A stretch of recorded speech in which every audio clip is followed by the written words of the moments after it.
कैसा लग रहा है? मजा आ रहा है? हाँ? मुझे परमेश्वर में विश्वास रखने वाले लोग पसंद नहीं है, लेकिन मुझे पैसा पसंद है। अगर तुम बता दो कि कलीसिया का पैसा कहाँ है तो सब ठीक हो जाएगा।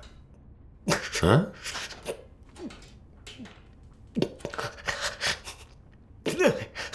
ये मत सोचना कि अगर तुम चुप रहोगे तो हम कुछ नहीं कर सकते।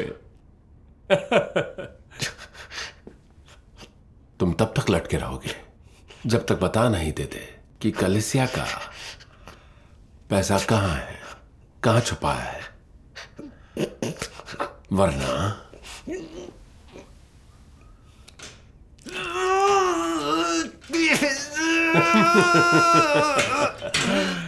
हम तुम्हारे दिल की ख्वाहिश ऐसे पूरी करते रहेंगे।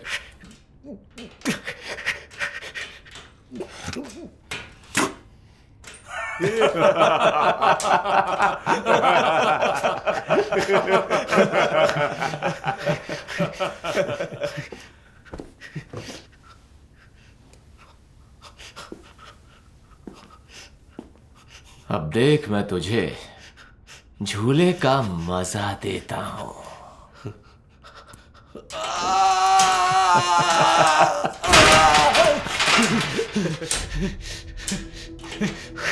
कमीने, तुम बहुत जिद्दी हो। बताओ,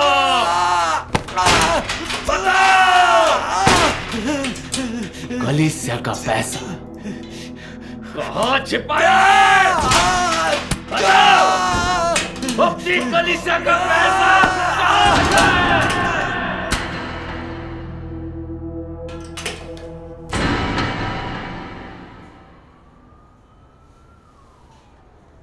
तुम्हारे साथ जो बंदा गिरफ्तार हुआ है उसने पहले ही सब कुछ उगल दिया है। उसके बाद हमने उसे छोड़ भी दिया है।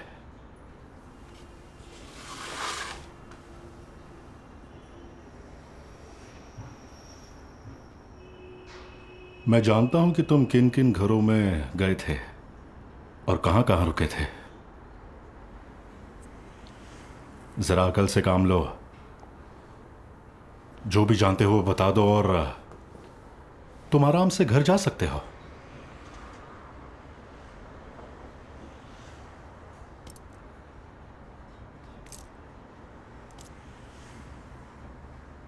शायद अपनी कब्र देखने के बाद ही जबान खोलोगे तुम। सरकार से हमें आदेश मिल चुके हैं कि सर्वशक्तिमान परमेश्वर की कलीसिया को लेकर काम अधिक करने हैं और बातें कम। इसे चुपचाप तबाह करना है। अगर तुम अभी भी सहयोग नहीं करोगे तो मुझे तुम्हें गायब करने में बिल्कुल वक्त नहीं लगेगा। कोई शक?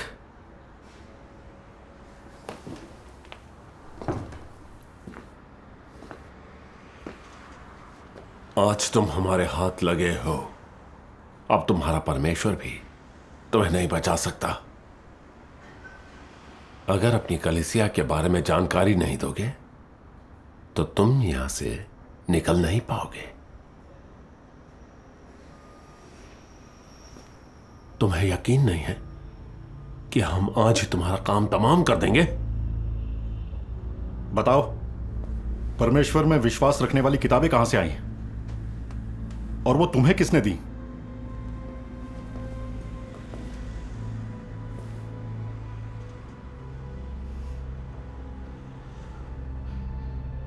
एक अनजान आदमी ने जो मुझे सुसमाचार सुना रहा था, मैं उसे नहीं जानता।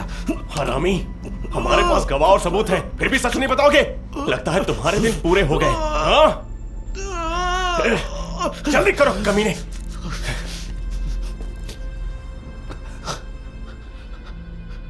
मैं उसे नहीं जानता और क्या कह सकता हूँ। उसने मुझे वो किताब दी, लेकिन मैं विश्वासी नहीं हूँ। कम वक्त मेरे साथ शान पट्टी कर रहे हो। किसी ने शिकायत की कि तुम सर्वशक्तिमान परमेश्वर में विश्वास रखते हो। अब ना मत करना, समझे? आपको गलतफहमी हुई है। मैं परमेश्वर में विश्वास नहीं रखता। फिर वही, तुम विश्वासी नहीं हो तो अब कैसे नहीं करोगे? तुम्हारी ऐसी की तैसी।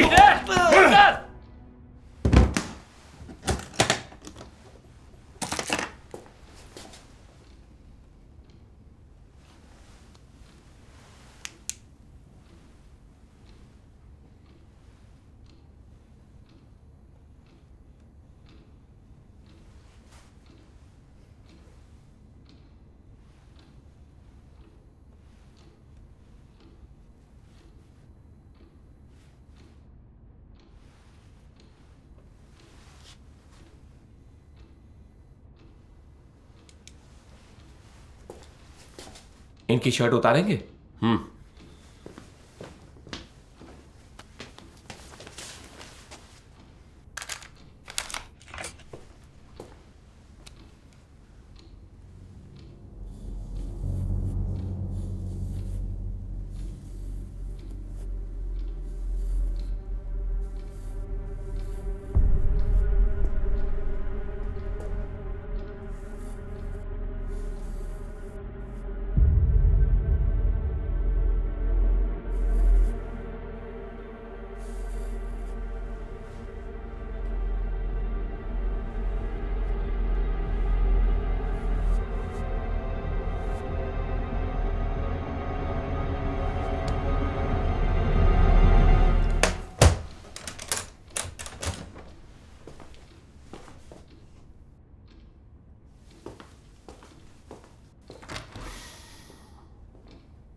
अरे तुम्हारे गांव से कुछ पुलिसकर्मी तुम्हें लेने आए हैं। दस्तखत करो और अंगूठा लगाओ।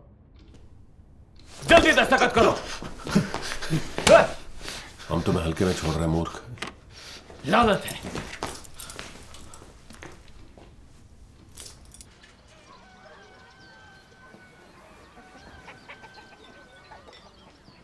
पापा, एक करने वाला लीजिए।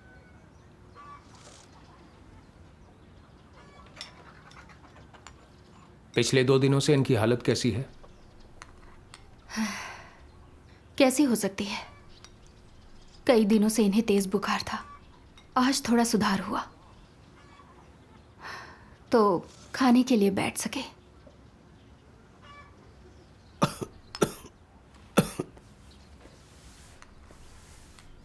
तेवर तो वही दिख रहे हैं, हाँ? दूसरों के हाथों से खा रहे हैं।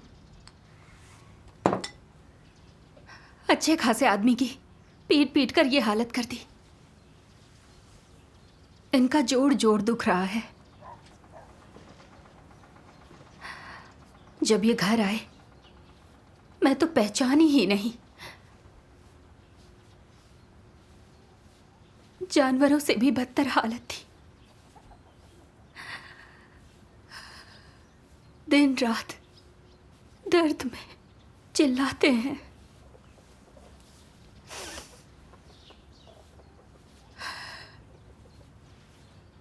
ऐसे कैसे चलेगा बताइए? अपने परमेश्वर से प्रार्थना करो। तुम्हारा परमेश्वर है ना? तुम परमेश्वर में विश्वास रखते हो ना? मैंने तुमसे कितनी बार कहा है कि विश्वास मत रखो, लेकिन तुम तो अड़े हुए थे। अब देखो कि तुम्हारी क्या हालत हुई है और सीसीपी के खिलाफ जाना कैसा लगा? हाँ, एक विश्वासी के रूप में हमने गलत नहीं किया। परमेश्वर अच्छा इंसान बनने और सही रास्ते पर चलने को कहता है। अगर समाज का हर इंसान हमारी तरह होता, आप लोग ग्राम बस बस बस बस बस। मैं यहाँ भाषण सुनने नहीं आया। ये लच्छेदार बातें अपने पास ही रखो। हम सलीकेदार लोग हैं। परमेश्वर हमें सही रास्ते पर चलने और नेक इंसान बनने के लिए कहता है। इसमें गलत क्या है? कड़ी नजर रखो उस पे, बाहर ना जाने पाए। उनकी हालत देख रहे हैं ना, वो बाहर कैसे जा सकते हैं? सुनिए, आपको एक बात बतानी है। हर हफ्ते झोउ शियांगमिंग को पुलिस स्टेशन आना होगा, और अगर नहीं आए तो उनकी तलाश में हमें आना होगा। समझ गई? हाँ।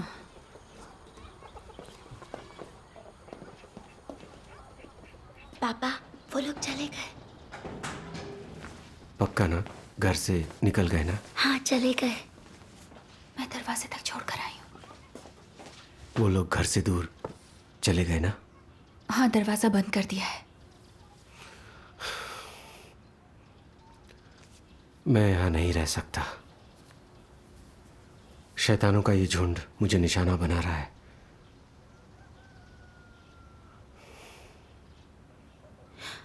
पापा, शायद आप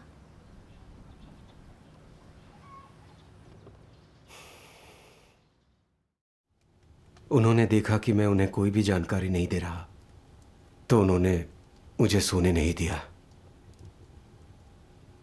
लगातार 7 दिनों तक दिन रात वे बारी बारी से मुझे यातना देते रहे। जब वे देखते कि मैं थक रहा हूं या ऊँघ रहा हूं, तो मुझ पर बांस की छड़ी से वार करते या मेरे सर पर जोर से झाड़ू मारते। वो 7 दिन और रातें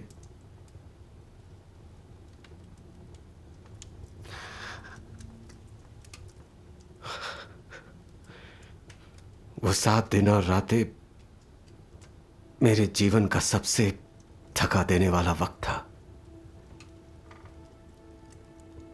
मैं बेहद थक जाता था, लेकिन सो नहीं पाता था। वो लोग मुझे बुरी तरह पीटते थे। मैं मानसिक रूप से करीब करीब टूट चुका था।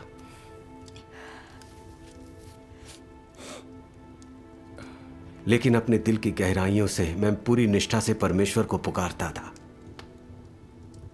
हे परमेश्वर, तू यहां मेरे साथ है। मैं यहूदा नहीं बनना चाहता।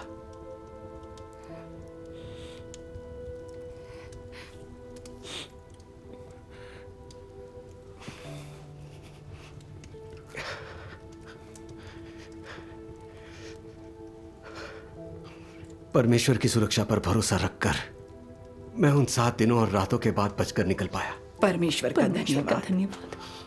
काफी बुरा वक्त था। इसे झेलना बहुत मुश्किल रहा होगा। हाँ, परमेश्वर वाकई आपकी रक्षा कर रहा था। परमेश्वर की रक्षा कर रहा था। परमेश्वर का धन्यवाद। उन्होंने 7 दिनों तक दिन रात मुझे यातना दी। जब मैंने अपनी जबान नहीं खोली तो उन्होंने दूसरी चाल चली। एक दिन मैंने देखा कि वो एक बोतल में दूध जैसा कोई सफेद तरल पदार्थ लाए हैं।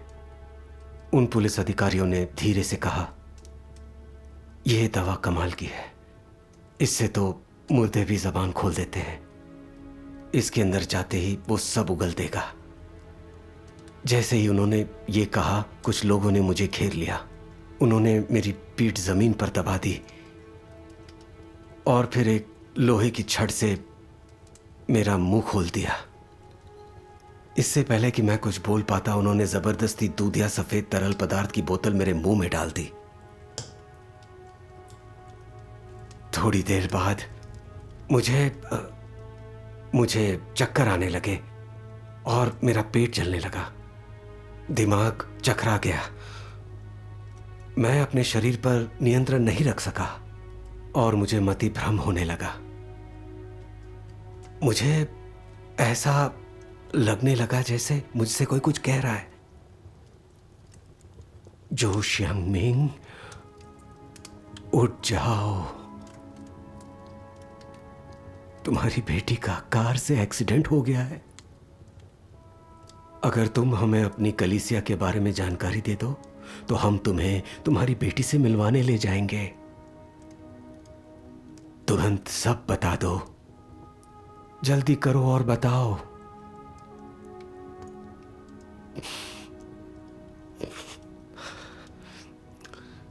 हालांकि अपने शरीर पर मेरा नियंत्रण नहीं रहा था, लेकिन मन में कोई भ्रम नहीं था। मैं परमेश्वर को पुकारता रहा, हे परमेश्वर, मैं यहूदा नहीं बनना चाहता, मेरी रक्षा कर। मैं यहूदा नहीं हूं। मैं यहूदा नहीं हूं।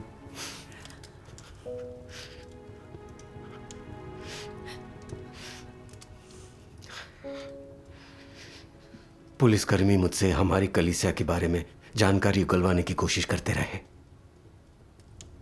परमेश्वर की शानदार सुरक्षा के कारण मैंने जबान नहीं खोली। परमेश्वर की सुरक्षा के लिए धन्यवाद। और वो लोग मुझसे कलीसिया के बारे में कोई जानकारी नहीं निकलवा सके। परमेश्वर का धन्यवाद। होश आया तो देखा कि मुझे घेर कर खड़े लोग वहां से जा चुके थे और मैं अकेला सीमेंट के फर्श पर पड़ा हुआ हूं। मेरे चारों ओर कुछ दूधिया सफेद तरल पदार्थ फैला हुआ है जिसे वो मेरे मुंह में नहीं डाल पाए थे। मुझे खुशी हुई कि मैंने एक बार फिर शैतान की यातना पर विजय पा ली और मैं यहूदा बनने से बच गया हूं। मैंने भावुक होकर परमेश्वर का आभार व्यक्त किया। परमेश्वर का धन्यवाद। आमीन। परमेश्वर का धन्यवाद। परमेश्वर की सुरक्षा थी। लोगों को सताने की बात आती है तो शैतान आगे पीछे नहीं देखते। वो हर तरह के हथकंडे अपनाते हैं ताकि लोग भाई बहनों को धोखा दें और कलीसिया की संपत्ति के बारे में बता दें। तो वो कौन सा दूधिया सफेद तरल पदार्थ था जो उन्होंने आपके मुंह में डाला था? वो क्या था? बोतल पर कोई नाम नहीं था। वे उसे एक मिनरल वाटर की बोतल में डालकर लाए थे। जैसे ही वो पदार्थ मेरे मुंह में गया, मेरे पेट में जलन और मुझे चक्कर आने लगे। मैंने सुना है कि वे यह दवा खुद ही बनाते हैं और उस दवा के असर से इंसान का दिमाग काम नहीं करता, उसे मति भ्रम हो जाता है और फिर वो लोग उस आदमी से जो भी जानकारी चाहे निकलवा लेते हैं।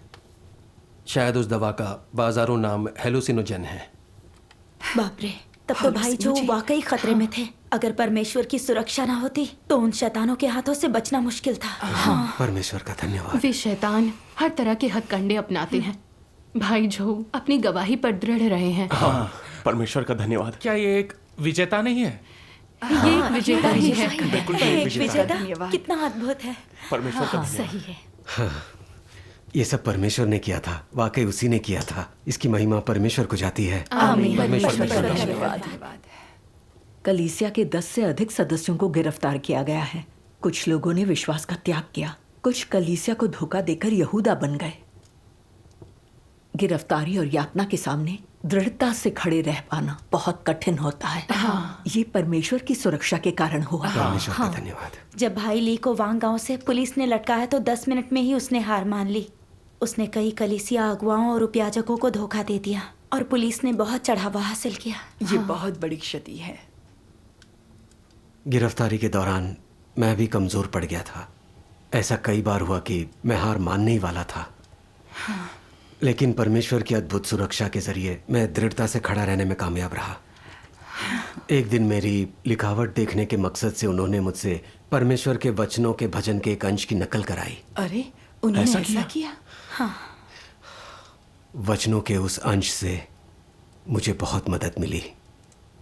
जब मैं अपने सबसे कमजोर क्षणों में था और हार मानने ही वाला था, तब परमेश्वर के वचनों ने मुझे अडिग रहने की शक्ति और साहस दिया। वो कौन सा अंश था? ये कौन सा अंश था? तुम लोग निश्चय ही मेरी रोशनी के नेतृत्व में अंधकार की शक्तियों के गढ़ को तोड़ोगे। तुम अंधकार के मध्य निश्चय ही मेरी रोशनी का मार्गदर्शन नहीं खोओगे। तुम सब निश्चय ही संपूर्ण सृष्टि के स्वामी होगे। तुम लोग निश्चय ही शैतान के सामने विजेता बनोगे। तुम सब निश्चय ही बड़े लाल अजगर के राज्य के पतन के समय मेरी विजय के सबूत के रूप में असंख्य लोगों की भीड़ में खड़े होगे। तुम लोग निश्चय ही सिनिम के देश में दृढ़ और अटूट खड़े रहोगे।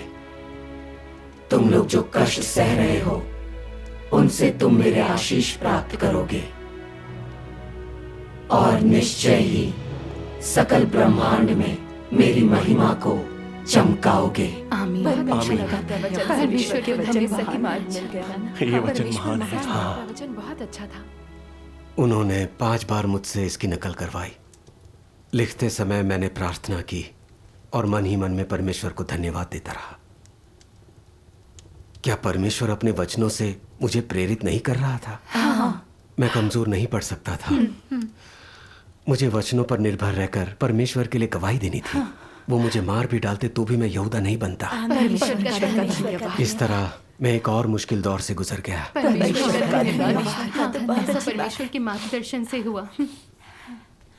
तो भाई जो, चूंकि आपने कलीसिया को धोखा नहीं दिया, तो उन्होंने आपको जाने कैसे दिया? हाँ, जल्दी बताइए, क्या परमेश्वर ने कोई संकेत या चमत्कार दिखाया? वाकई आपकी तारीफ करनी होगी। आपको परमेश्वर का भरपूर अनुग्रह और शानदार सुरक्षा मिली। हाँ, बताइए, जल्दी से हमें बताइए। दरअसल ये एक लंबी कहानी है, इसलिए मैं उतने विस्तार में नहीं जाऊंगा। मैंने देखा कि उनकी यातनाओं का कोई अंत नहीं है और मैं जल्दी बाहर नहीं निकल पाऊंगा। तब मुझे एक तरकीब सूझी, क्यों ना मैं पागल और मूर्ख होने का नाटक करूं। जब उन्होंने देखा कि मैं पागल और मूर्ख हूं और उनकी चालें काम नहीं करेंगी, तो उन्होंने मुझे जाने दिया। परमेश्वर आप पागल और मूर्ख होने का नाटक कर रहे थे। क्या ये बुद्धि भी परमेश्वर ने ही दी थी? ये बुद्धि परमेश्वर ने ही दी होगी। जरूर उसी की बुद्धिमत्ता रही होगी। ये परमेश्वर द्वारा दी गई अरे बुद्धिमत्ता। इनमें से कुछ भी महत्वपूर्ण नहीं है। महत्वपूर्ण ये है कि भाई जो ने कलीसिया को धोखा नहीं दिया और अपनी गवाही पर दृढ़ रहे। वो बहुत बड़ी चीज है। सच बात है, ये तो गवाही पर दृढ़ रहे। आसान नहीं है। अच्छी सचमुच एक विजेता है। आसान नहीं था। ये परमेश्वर की ही महिमा है। ये सब परमेश्वर की लीला है। सारी महिमा उसी की है। आमीन। परमेश्वर का धन्यवाद। परमेश्वर का ये धन्यवाद। अनुभव बहुत बढ़िया है। हाँ, भाई जो सचमुच अपनी गवाही में परमेश्वर का दृढ़ रहे। मार्गदर्शन था। भाई जो, आपको जेल में कष्ट सहना पड़ा। ये लीजिए, इससे आपको नई ऊर्जा इसकी मिलेगी। कोई जरूरत नहीं है। रख रख लो। दीजिए भाई, ले ये लीजिए। आपके इसे लिए रखिए। है। परमेश्वर मेरी रक्षा कर रहा है, मैं ठीक हूँ। आपको अपने स्वास्थ्य का ध्यान रखना चाहिए। हाँ, आप अपनी सेहत का ख्याल रखिए। धन्यवाद, मैं इसे परमेश्वर की ओर से स्वीकारता हूँ। परमेश्वर का धन्यवाद। परमेश्वर का धन्यवाद।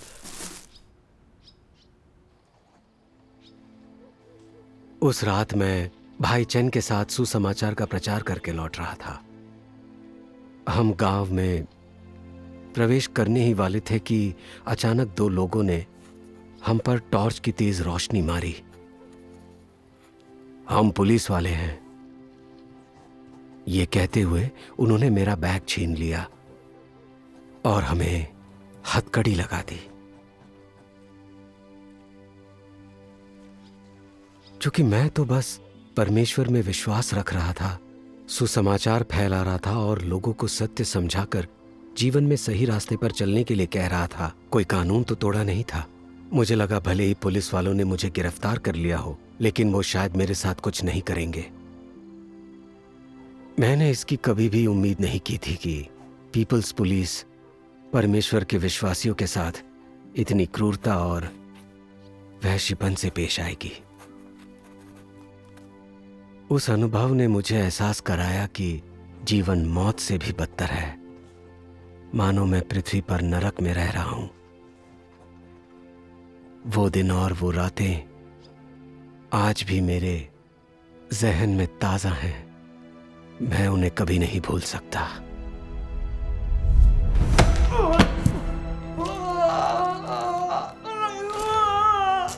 पहले तो उन्होंने मेरे हाथ पीछे करके हथकड़ी लगा दी। फिर जू गोजुन नाम के एक आदमी ने हथकड़ियों पर रस्सी बांध दी और पूरी ताकत से उसे पीछे खींचने लगा। फिर बोला, बोलोगे कि नहीं? जबान खोलनी है या नहीं? दर्द के मारे मेरी चीख निकल गई और माथे से पसीने की मोटी मोटी बूंदें टपकने लगी। उस तरह की दिल दहला देने वाली यातना आज भी मेरे जहन में अक्स है। मेरी बाहों को इस कदर खींचा जा रहा था कि मुझे अपनी हड्डियों के चटकने की आवाज सुनाई दे रही थी। मैंने मन ही मन पूरी निष्ठा से परमेश्वर को पुकारा। कई दिनों तक उन्होंने मुझसे कबूलनामा लेने की कोशिश में कोई कसर नहीं छोड़ी और मेरी जबान खुलवाने के लिए हर तरह की यातनाएं दी। पहले ही मेरा पूरा जिस्म नीला पड़ चुका था। हाथ बैंगनी रंग के होकर सूज गए थे और पैर फूलकर सुन्न हो गए थे। पैरों में जगह जगह घाव हो गए थे और उनसे खून की धारें बह रही थीं। मेरे पूरे शरीर में भयंकर जलन और असह्य दर्द था। मैं समझ नहीं पाया परमेश्वर में विश्वास रखने और एक अच्छा इंसान होने के कारण मुझे इस तरह की यातना क्यों सहनी पड़ रही है। मेरी इस बदतर हालत के बावजूद यातनाओं के जरिए मुझ पर अपराध कबूल करवाने में उन्होंने कोई कसर नहीं छोड़ी। उन्होंने मुझे लात घूंसे मारे, यहां तक कि जानबूझकर मेरे घावों को झाड़ू और बांस के डंडे से कोंचा।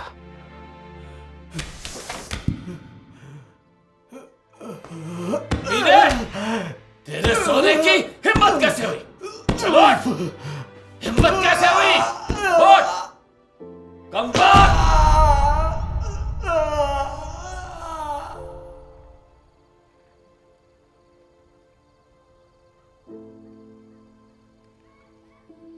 भले ही मैंने कोई कानून नहीं तोड़ा था, लेकिन ये यातना सहने के दौरान मेरे पास उनसे लड़ने का ना तो अधिकार था और ना ही साहस। उन शैतानों ने मेरी गरिमा और मानवाधिकारों को अपनी क्रूर और विभत्स यातना के तले रौंद दिया था। मेरे आसपास के लोग जोर जोर से मेरा मजाक उड़ा रहे थे। उनमें से किसी को भी मुझसे कोई हमदर्दी नहीं थी। इन हालात में मैं रह रहकर डर से कांप रहा था। मैंने इस दुनिया में मौजूद क्रूरता और रूखेपन को बड़ी गहराई से महसूस किया। क्या यह पृथ्वी पर मौजूद वही नरक नहीं है जिसका जिक्र परमेश्वर के वचनों में किया गया है? बार बार का अमानवीय अत्याचार मुझे उन शैतानों के चेहरे साफ तौर पर दिखा रहा था। मैंने परमेश्वर की उपस्थिति और सुरक्षा को भी बड़ी शिद्दत से महसूस किया। इसने मेरे दृढ़ संकल्प को और प्रबल किया कि मुझे यहूदा बिल्कुल नहीं बनना है। उसके बाद वे मुझे लातों घूंसों से पीटते रहे। उन्होंने मुझे ना तो खाना दिया और ना ही पीने को पानी। हालांकि उन्होंने मेरे मुंह में नशीला पदार्थ डाला ताकि उस बेसुध हालत में अनजाने में मैं कलीसिया के बारे में उन्हें कोई जानकारी दे दूं। लेकिन परमेश्वर की सुरक्षा के कारण वे सफल नहीं हुए। मैंने परमेश्वर के अद्भुत कर्म देखे और उसके अनुग्रह के लिए मैंने उससे धन्यवाद दिया।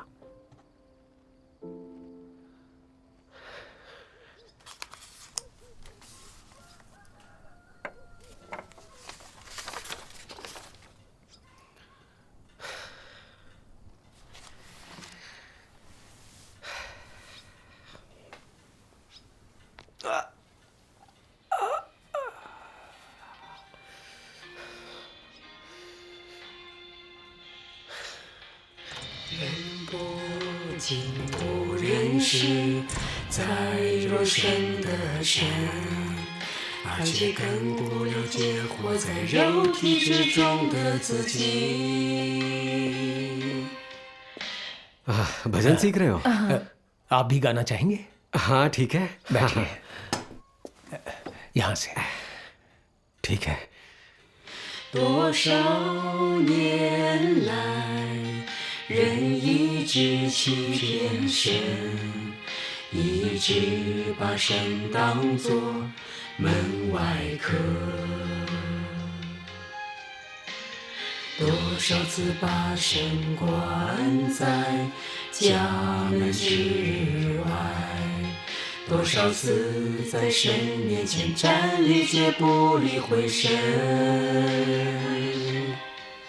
多少次在人中间弃绝神，多少次在魔鬼面前否认神，多少次互相依कई 存 बार 相 उन्होंने 争， दूसरे लोगों के बीच मेरा परित्याग किया है। कई बार उन्होंने दानवों के सामने मुझे नकार दिया है। मुझे नकार दिया है।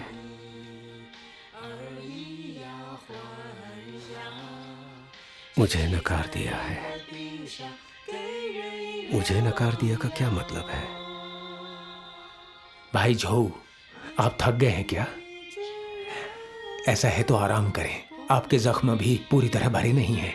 खुद को ज्यादा थकाइए मत। नहीं, कोई बात नहीं, मैं ठीक हूं। अच्छा।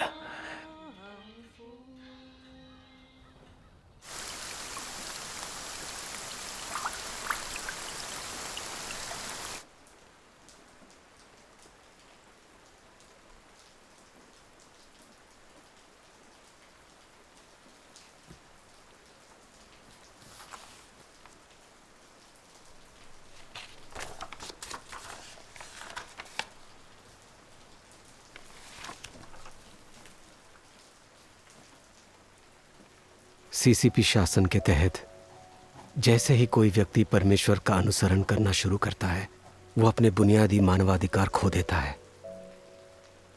उन्हें न केवल समाज से सम्मान और सुरक्षा नहीं मिलती, बल्कि समाज का बहिष्कार और दमन भी सहना पड़ता है, और उसे एक नागरिक को मिलने वाले बुनियादी अधिकारों से भी वंचित कर दिया जाता है। सीसीपी का दुष्प्रचार सर्वशक्तिमान परमेश्वर की कलीसिया और उसके विश्वासियों को दुष्ट आत्मा बना देता है। तो इससे कोई फर्क नहीं पड़ता कि आप कहाँ हैं। जब भी लोग सुनते हैं कि आप सर्वशक्तिमान परमेश्वर की कलीसिया में विश्वास रखते हैं, वे आपको इंसान नहीं मानते। सीसीपी के केंद्रीय समिति के व्यक्तिगत प्राधिकरण के तहत, चाहे स्कूल हो या किसी भी प्रकार का संस्थान, चाहे गांव हो या शहर, हम सर्वशक्तिमान परमेश्वर की कलीसिया के विश्वासियों को विभिन्न स्तरों पर भेदभाव और तरह तरह के अनुचित व्यवहार का सामना करना पड़ता है। जेलें भी अपवाद नहीं है। जेल जैसी जगहों पर हर तरह के अपराधियों को रखा जाता है। उन्हें वहां इसलिए रखा गया है क्योंकि उन्होंने कई तरह के कानून तोड़े होते हैं। वे अपने अपराधों के कारण सजा भोगते हैं क्योंकि वे असली अपराधी हैं। लेकिन ईसाई तो निर्दोष हैं। हमने कोई कानून नहीं तोड़ा है, फिर भी हमें वहां असली अपराधियों जैसी या उनसे बदतर यातनाएं झेलनी पड़ती है। मानवाधिकारों और बुनियादी अधिकारों के मामले में हम ईसाइयों की हालत मौत की सजा पाए मुजरिमों से भी बदतर है। मैं पेशाब नहीं रोक पा रहा हूं। ओ, तो पेशाब रोक नहीं पा रहा? रोक नहीं पा रहा तो भी रोकना पड़ेगा। कमीने, तूने फर्श पर पेशाब किया? तेरी पेशाब करने की हिम्मत कैसे हुई? कैसे हिम्मत हुई? वक्त कमीने, लानत है।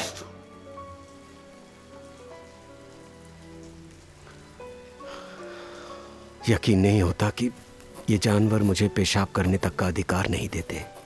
मुझे यहाँ इसलिए कैद किया गया है क्योंकि मैं परमेश्वर में विश्वास रखता हूँ और सही रास्ते पर चलता हूँ।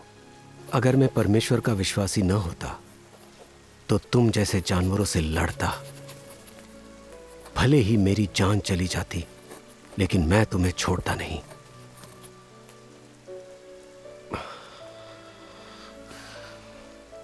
मगर मैं जानता हूं कि मैं ऐसा नहीं कर सकता। परमेश्वर मेरे दिल में है और मेरा मानना है कि सब कुछ उसके हाथों में है। परमेश्वर मेरे लिए आगे का रास्ता खोल देगा। मैंने मन ही मन परमेश्वर से प्रार्थना की और फिर मैंने पागल और मूर्ख होने का नाटक करने की सोची,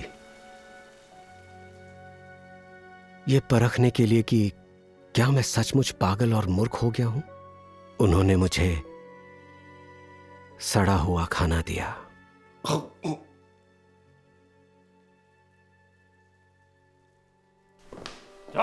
उन्होंने मेरे सारे कपड़े उतारकर मुझे नंगा कर दिया और मुझे गलियारे में एकदम नंगा खड़ा कर दिया। वहां से गुजरते हुए पीपल्स पुलिस के हर पुरुष और महिला अधिकारी की नजर मुझ पर पड़ रही थी।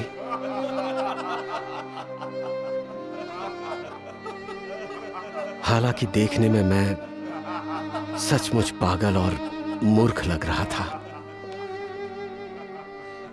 लेकिन अंदर से मैं बहुत अपमानित और क्रोधित था, क्योंकि उन्होंने मेरा अपमान किया था।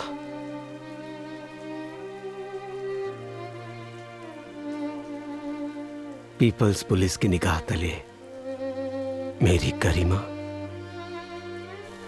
और निष्ठा को खत्म कर दिया गया था।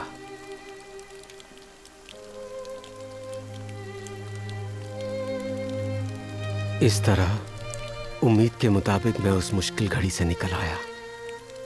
उनके पास मुझे अस्थायी तौर पर छोड़ देने के अलावा कोई रास्ता नहीं था। मेरे लिए ये धरती के इस नरक से बचने का एक बेहतरीन मौका था, और उस शेष गरिमा को बचाने का जिसे मैं सुरक्षित रख पाने में सफल रहा। लेकिन कुछ चीजों के बारे में मैं निश्चित नहीं था। धरती के उस नरक से बचने और उस आखिरी गरिमा को सुरक्षित रखने के लिए मैंने जो कुछ किया है, क्या परमेश्वर उसे याद रखेगा, या वो चीजें परमेश्वर को शर्मिंदा करेंगी?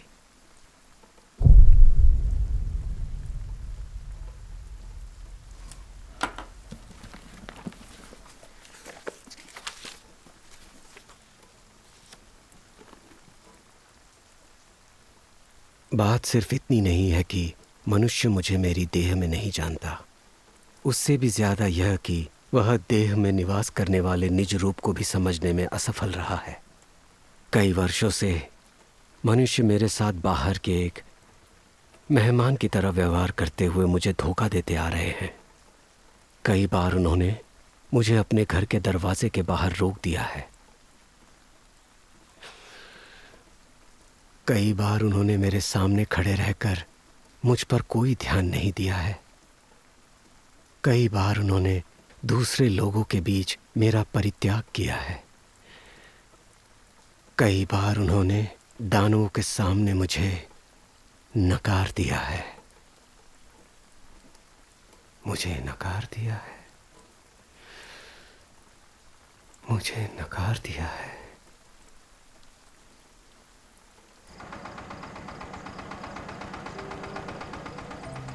जब मैं लोगों की आस्था को परखता हूँ तो एक भी मनुष्य सच्ची गवाही नहीं देता। कोई भी अपना सर्वस्व अर्पित करने में सक्षम नहीं है, बल्कि मनुष्य छिपता फिरता है और अपने आप को खुलकर प्रकट करने से इनकार करता है, मानो मैं उसके हृदय को अपने कब्जे में कर लूँगा। सभी लोग बसंत ऋतु की गर्माहट में हरियाली की एक धुंधली सी झलक देते हैं। शरद ऋतु की कड़कड़ाती ठंड में कभी हरे नहीं रहते। अपने दुबले पतले और कृशकाय आध्यात्मिक कद के साथ मनुष्य मेरे इरादों पर खरा नहीं उतर सकता है। समस्त मानवता में ऐसा एक भी व्यक्ति नहीं है जो दूसरों के लिए एक आदर्श बन सकता है। हे परमेश्वर, मैं तेरा आभारी हूँ। मैं तेरे प्रेम के लायक नहीं हूँ।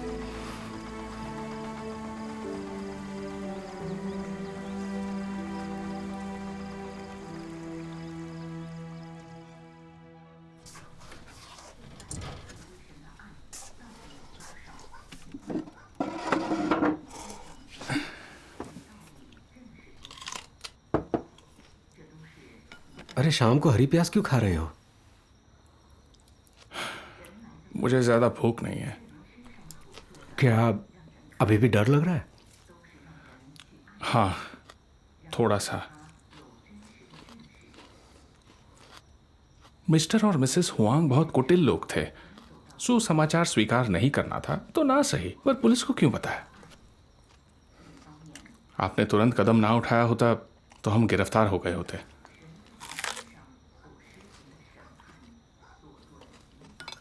सुसमाचार फैलाना एक खतरनाक काम है।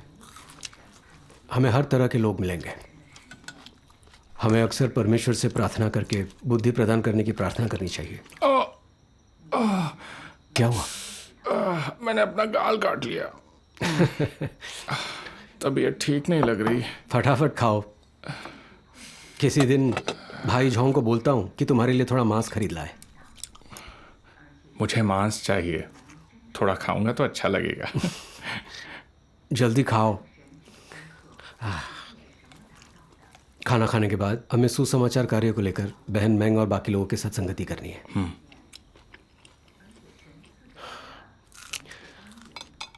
लाओ, थोड़ी हरी प्याज इधर भी दो। शाम को हरी प्याज क्यों खा रहे हैं? अरे जल्दी करो। एक नया अनुभवात्मक गवाही वीडियो अपलोड हुआ है। एक दूसरा अधिकारी बिजली के डंडे से मेरी कमर, पीठ और नितंबों पर बुरी तरह झटके देने लगा। जब उसने मेरे पेट वाले हिस्से पर झटके दिए तो लगा जैसे मेरा पेट और आंतें एक साथ मथी जा रही हों। भयंकर दर्द होने लगा। जब उसने मेरे सीने पर झटके दिए मुझे अपना दिल सिकुड़ता महसूस हुआ और मुश्किल से सांस आई। जब उसने मेरी जांघों के बीच झटके दिए तो ऐसा लगा जैसे मुट्ठी भर नुकीली कीलें अचानक मेरे मांस में घुस गई हों और मेरी सांसें थम गई। मैं बेहोश होने की कगार पर ही थी। तभी मुझे इस भजन का ख्याल आया। शैतान ने मेरा इतना नुकसान किया कि यकीन ना हो। मैंने दानव का चेहरा देखा। भूल ना सकूं युगों की नफरत। शैतान के सामने झुकने से तो अच्छा है मरना। आमीन आमीन आमीन। परमेश्वर ने इंसान को बचाने के लिए देह धारण किया, यातना और तिरस्कार सहा। मुझे परमेश्वर का इतना प्रेम मिला, मैं उसका प्रतिफल दिए बिना कैसे आराम करूं? आमीन आमीन। इंसान होने के नाते मुझे उठना होगा। परमेश्वर की गवाही के लिए अपना जीवन देना होगा। आमीन आमीन। तन भले ही टूट जाए, दिल बने मजबूत। मौत आने तक मैं बिना पछतावे के परमेश्वर के प्रति वफादार रहूंगा। आमीन आमीन आमीन। एक बार भी परमेश्वर को संतुष्ट कर सकूं तो मरने तक खुशी खुशी समर्पण कर दूं। आमीन आमीन। मैंने सोचा कि कैसे परमेश्वर ने देह धारण किया है और सिर्फ मानव जाति को बचाने के लिए कितना बड़ा अपमान सहा है। कैसे सिंचन और पोषण के लिए वो अपने वचन व्यक्त करता है। परमेश्वर ने हमारे लिए बहुत बड़ी कीमत चुकाई है और मेरी गिरफ्तारी के बाद से ही वो हमेशा मेरा मार्गदर्शन और रक्षा करता रहा है। मैंने परमेश्वर के अनुग्रह का इतना आनंद लिया था, लेकिन क्या मैंने कभी उसके लिए कुछ किया था?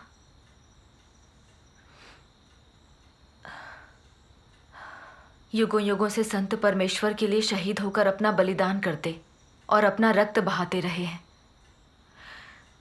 लेकिन थोड़ी सी पीड़ा का अनुभव करते ही मैं मृत्यु से बचना चाहती थी। मैं कितनी कायर थी। परमेश्वर के लिए ये गवाही कैसे थी? क्या मैंने शैतान को खुद पर हंसने का मौका नहीं दिया? ये विचार आने पर मैंने मन ही मन प्रार्थना की, परमेश्वर, शैतान मुझे चाहे कितना भी प्रताड़ित करे, मैं उसके आगे कभी नहीं झुकूंगी। मैं तेरे लिए जीऊंगी। आमीन आमीन। पुलिस वाले मुझे बेहोश होने तक झटके देते, फिर बर्फीले पानी के छींटे मारकर होश में लाते। मैं परमेश्वर में विश्वास नहीं रखता। मैं विश्वासी नहीं हूं।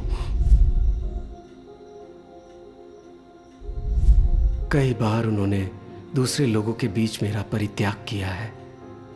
कई बार उन्होंने दानवों के सामने मुझे नकार दिया है। तब मुझे एक तरकीब सूझी, क्यों ना मैं पागल और मूर्ख होने का नाटक करूं।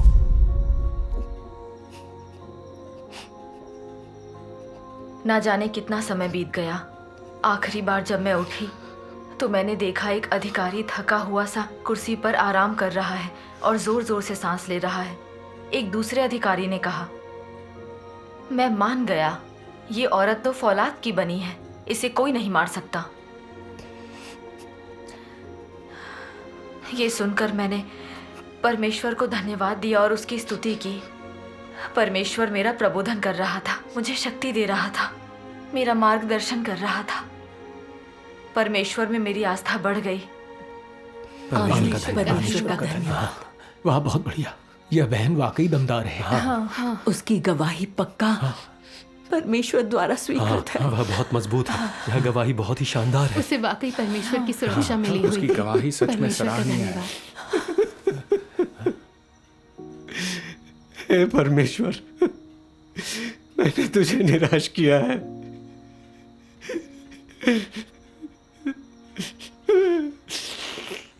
मुझे मौत का डर था।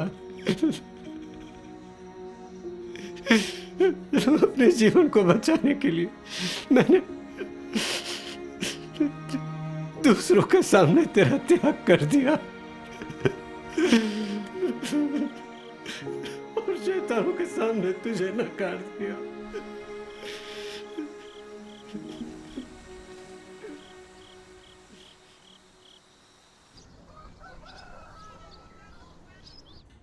परीक्षणों से गुजरते समय लोगों का कमजोर होना या उनके भीतर नकारात्मकता आना या परमेश्वर के इरादों या अपने अभ्यास के मार्ग के बारे में स्पष्टता का अभाव होना सामान्य है। चाहे जो हो, तुम्हें परमेश्वर के कार्य पर आस्था होनी चाहिए। परमेश्वर को नकारना नहीं चाहिए, बिल्कुल अय्यूब की तरह। यद्यपि अय्यूब कमजोर था और अपने जन्म के दिन को धिक्कारता था, फिर भी उसने इस बात से इनकार नहीं किया कि मनुष्य के जीवन में सभी चीजें यहोवा द्वारा प्रदान की गई हैं और यहोवा ही उन सबको वापस लेने वाला है। उसे चाहे जिन परीक्षणों से गुजारा गया, उसने ये विश्वास बनाए रखा।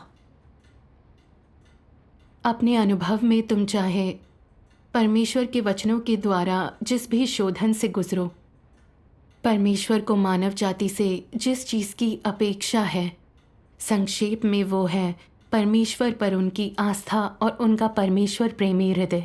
इस तरह के कार्य करके जिस चीज़ को वो पूर्ण बनाता है, वो है लोगों का विश्वास, प्रेम और अभिलाषाएं। परमेश्वर लोगों पर पूर्णता का कार्य करता है और वे इसे देख नहीं सकते, महसूस नहीं कर सकते। इन परिस्थितियों में तुम्हारा विश्वास आवश्यक होता है। आमीन। आमीन। आमीन। आस्था रखना बहुत सही है। परमेश्वर के वचन कहते हैं, जब लोग परमेश्वर के इरादों को लेकर स्पष्ट नहीं होते तो वे कमजोरियां नकारात्मक हो जाती हैं। परमेश्वर कहता है कि ऐसा होना सामान्य बात है, क्योंकि हमें सत्य की समझ नहीं होती। इसलिए परमेश्वर हमारी कमजोरी और नकारात्मकता को ध्यान में रखता है। जब हम कमजोर और नकारात्मक होते हैं तो परमेश्वर हमारे अपराधों को याद नहीं रखता। लेकिन वो हमसे अपेक्षाएं रखता है। इन परिस्थितियों में हम परमेश्वर में अपनी आस्था नहीं गंवा सकते। चाहे परमेश्वर कुछ भी करे, हमें अय्यूब जैसा बनना चाहिए। परमेश्वर को नकारना नहीं चाहिए, बल्कि परमेश्वर के इरादों को खोजना चाहिए, इंतजार करना और समर्पण का भाव रखना चाहिए। आमीन। परमेश्वर का धन्यवाद। हाँ, हमें परमेश्वर की आवश्यकता है ताकि हमारे शोधन के लिए वो परिवेशों का आयोजन करे, ताकि उन परिवेशों में हम परमेश्वर पर भरोसा करना और उसका सम्मान करना सीखें, उसके इरादों को ग्रहण करें, समझें और जानें कि उसके इरादों के अनुरूप कैसे कार्य करना है। ऐसे परमेश्वर के साथ हमारा संबंध निरंतर सामान्य और घनिष्ठ होता जाएगा। हम परमेश्वर के मार्गदर्शन और पोषण को महसूस करेंगे, इस बात को सराहेंगे कि वो हमें हर समय और हर स्थान पर कैसे आपूर्ति प्रदान कर रहा है, उसकी उपस्थिति को महसूस करेंगे। यही हमारी आस्था का स्रोत है। आमीन। आमीन। परमेश्वर हमसे बहुत प्रेम करता है। हमारी आस्था सीमित है। हम नहीं जानते कि परमेश्वर पर भरोसा और उसका सम्मान कैसे करना है। परमेश्वर के इरादों को समझना भी बहुत महत्वपूर्ण है। जब हम जान लेंगे कि परमेश्वर की हमसे क्या अपेक्षाएं हैं, तो हमारे पास एक लक्ष्य होगा, अनुसरण का एक मार्ग होगा और हमारी आस्था पूर्ण हो जाएगी। आमीन। अगर परमेश्वर के इरादों को और समझना है तो उसके वचनों को खाते और पीते रहना चाहिए। ठीक है।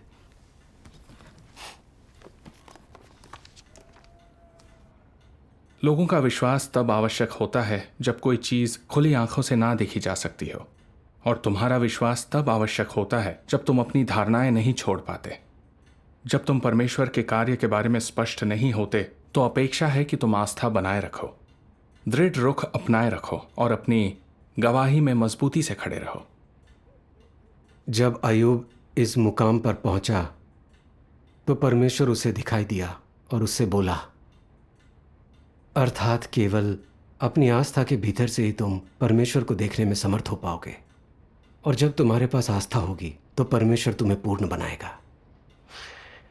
आस्था के बिना वो ऐसा नहीं कर सकता। आमीन, आमीन, आमीन।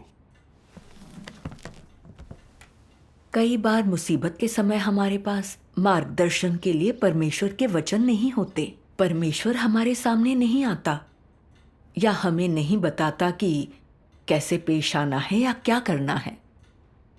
ऐसे में हमें परमेश्वर में आस्था रखनी चाहिए। यही आस्था समर्पण की मानसिकता है जिसकी अपेक्षा परमेश्वर हमसे करता है। परमेश्वर भविष्य में चाहे कुछ भी करे, हम इसे खुशी से समर्पण करने के लिए तैयार हैं। हम परमेश्वर की संप्रभुता और व्यवस्थाओं को स्वीकारने को तैयार हैं। आमीन। भले ही परमेश्वर के कार्य हमारी धारणाओं या दैहिक हितों के अनुरूप न हो, भले ही परमेश्वर के कार्यों से हमारे शरीर को कष्ट पहुंचे या हमारी जीवन लीला समाप्त हो जाए, हमारे हृदय में समर्पण भाव होना चाहिए। हमें परमेश्वर की व्यवस्थाओं को स्वीकारना चाहिए। ये विश्वास रखना चाहिए कि परमेश्वर जो कुछ भी करता है हमें उसी की आवश्यकता है। आमीन, आमीन। हाँ, अगर हमारी आस्था और दृष्टिकोण ऐसा होगा तभी हम अय्यूब की तरह परमेश्वर की स्वीकृति प्राप्त कर सकते हैं। बिल्कुल। ऐसा करने वालों में ही परमेश्वर द्वारा पूर्ण बनाए जाने की अनुकूलताएं होती हैं। अय्यूब के बारे में सोचिए, तरह तरह के परीक्षणों के बीच उसने परमेश्वर के प्रति समर्पित होने के लिए अपनी आस्था पर भरोसा किया। जब शैतान ने उसे प्रलोभन दिया, परमेश्वर ने उसका शोधन किया तो अय्यूब अपनी गवाही पर दृढ़ रहा। आखिरकार वो काफी भाग्यशाली रहा।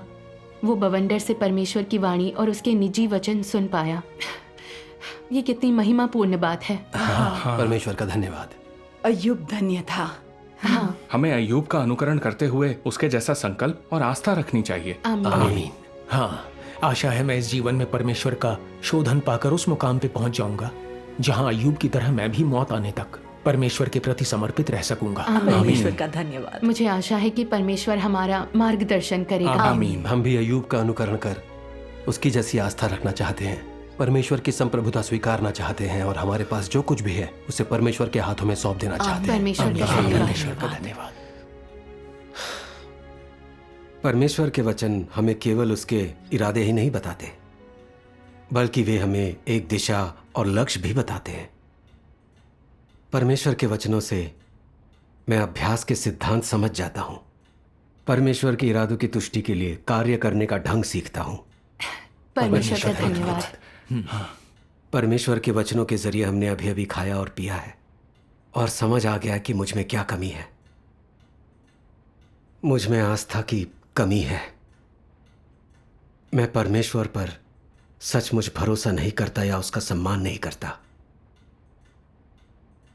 यूं तो मैं परमेश्वर की संप्रभुता में विश्वास रखने का दावा करता रहता हूं, लेकिन जब हकीकत से सामना हुआ तो मैं अपनी देह और भविष्य के लिए योजनाएं बनाने में जुट गया। मुझ में परमेश्वर की संप्रभुता के प्रति समर्पित होने के दृष्टिकोण और वास्तविकता का अभाव तो था ही, मैंने परमेश्वर के विरुद्ध विद्रोह भी किया। परमेश्वर ने मेरे लिए जिस परिवेश का आयोजन किया था उससे बचने के लिए मैं हर तरकीब अपनाने को तैयार था। मैं कष्ट सहना या मरना नहीं चाहता था, बल्कि सच कहूं तो मरने से डरता था।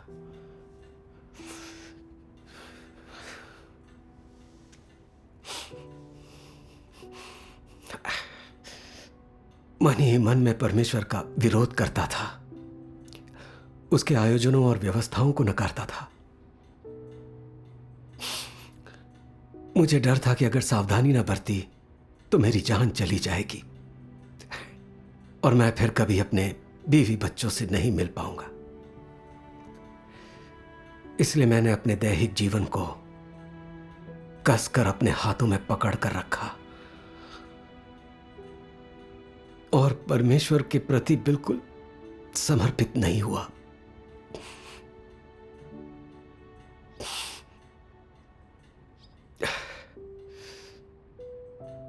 अय्यूब की तुलना में तो मैं महज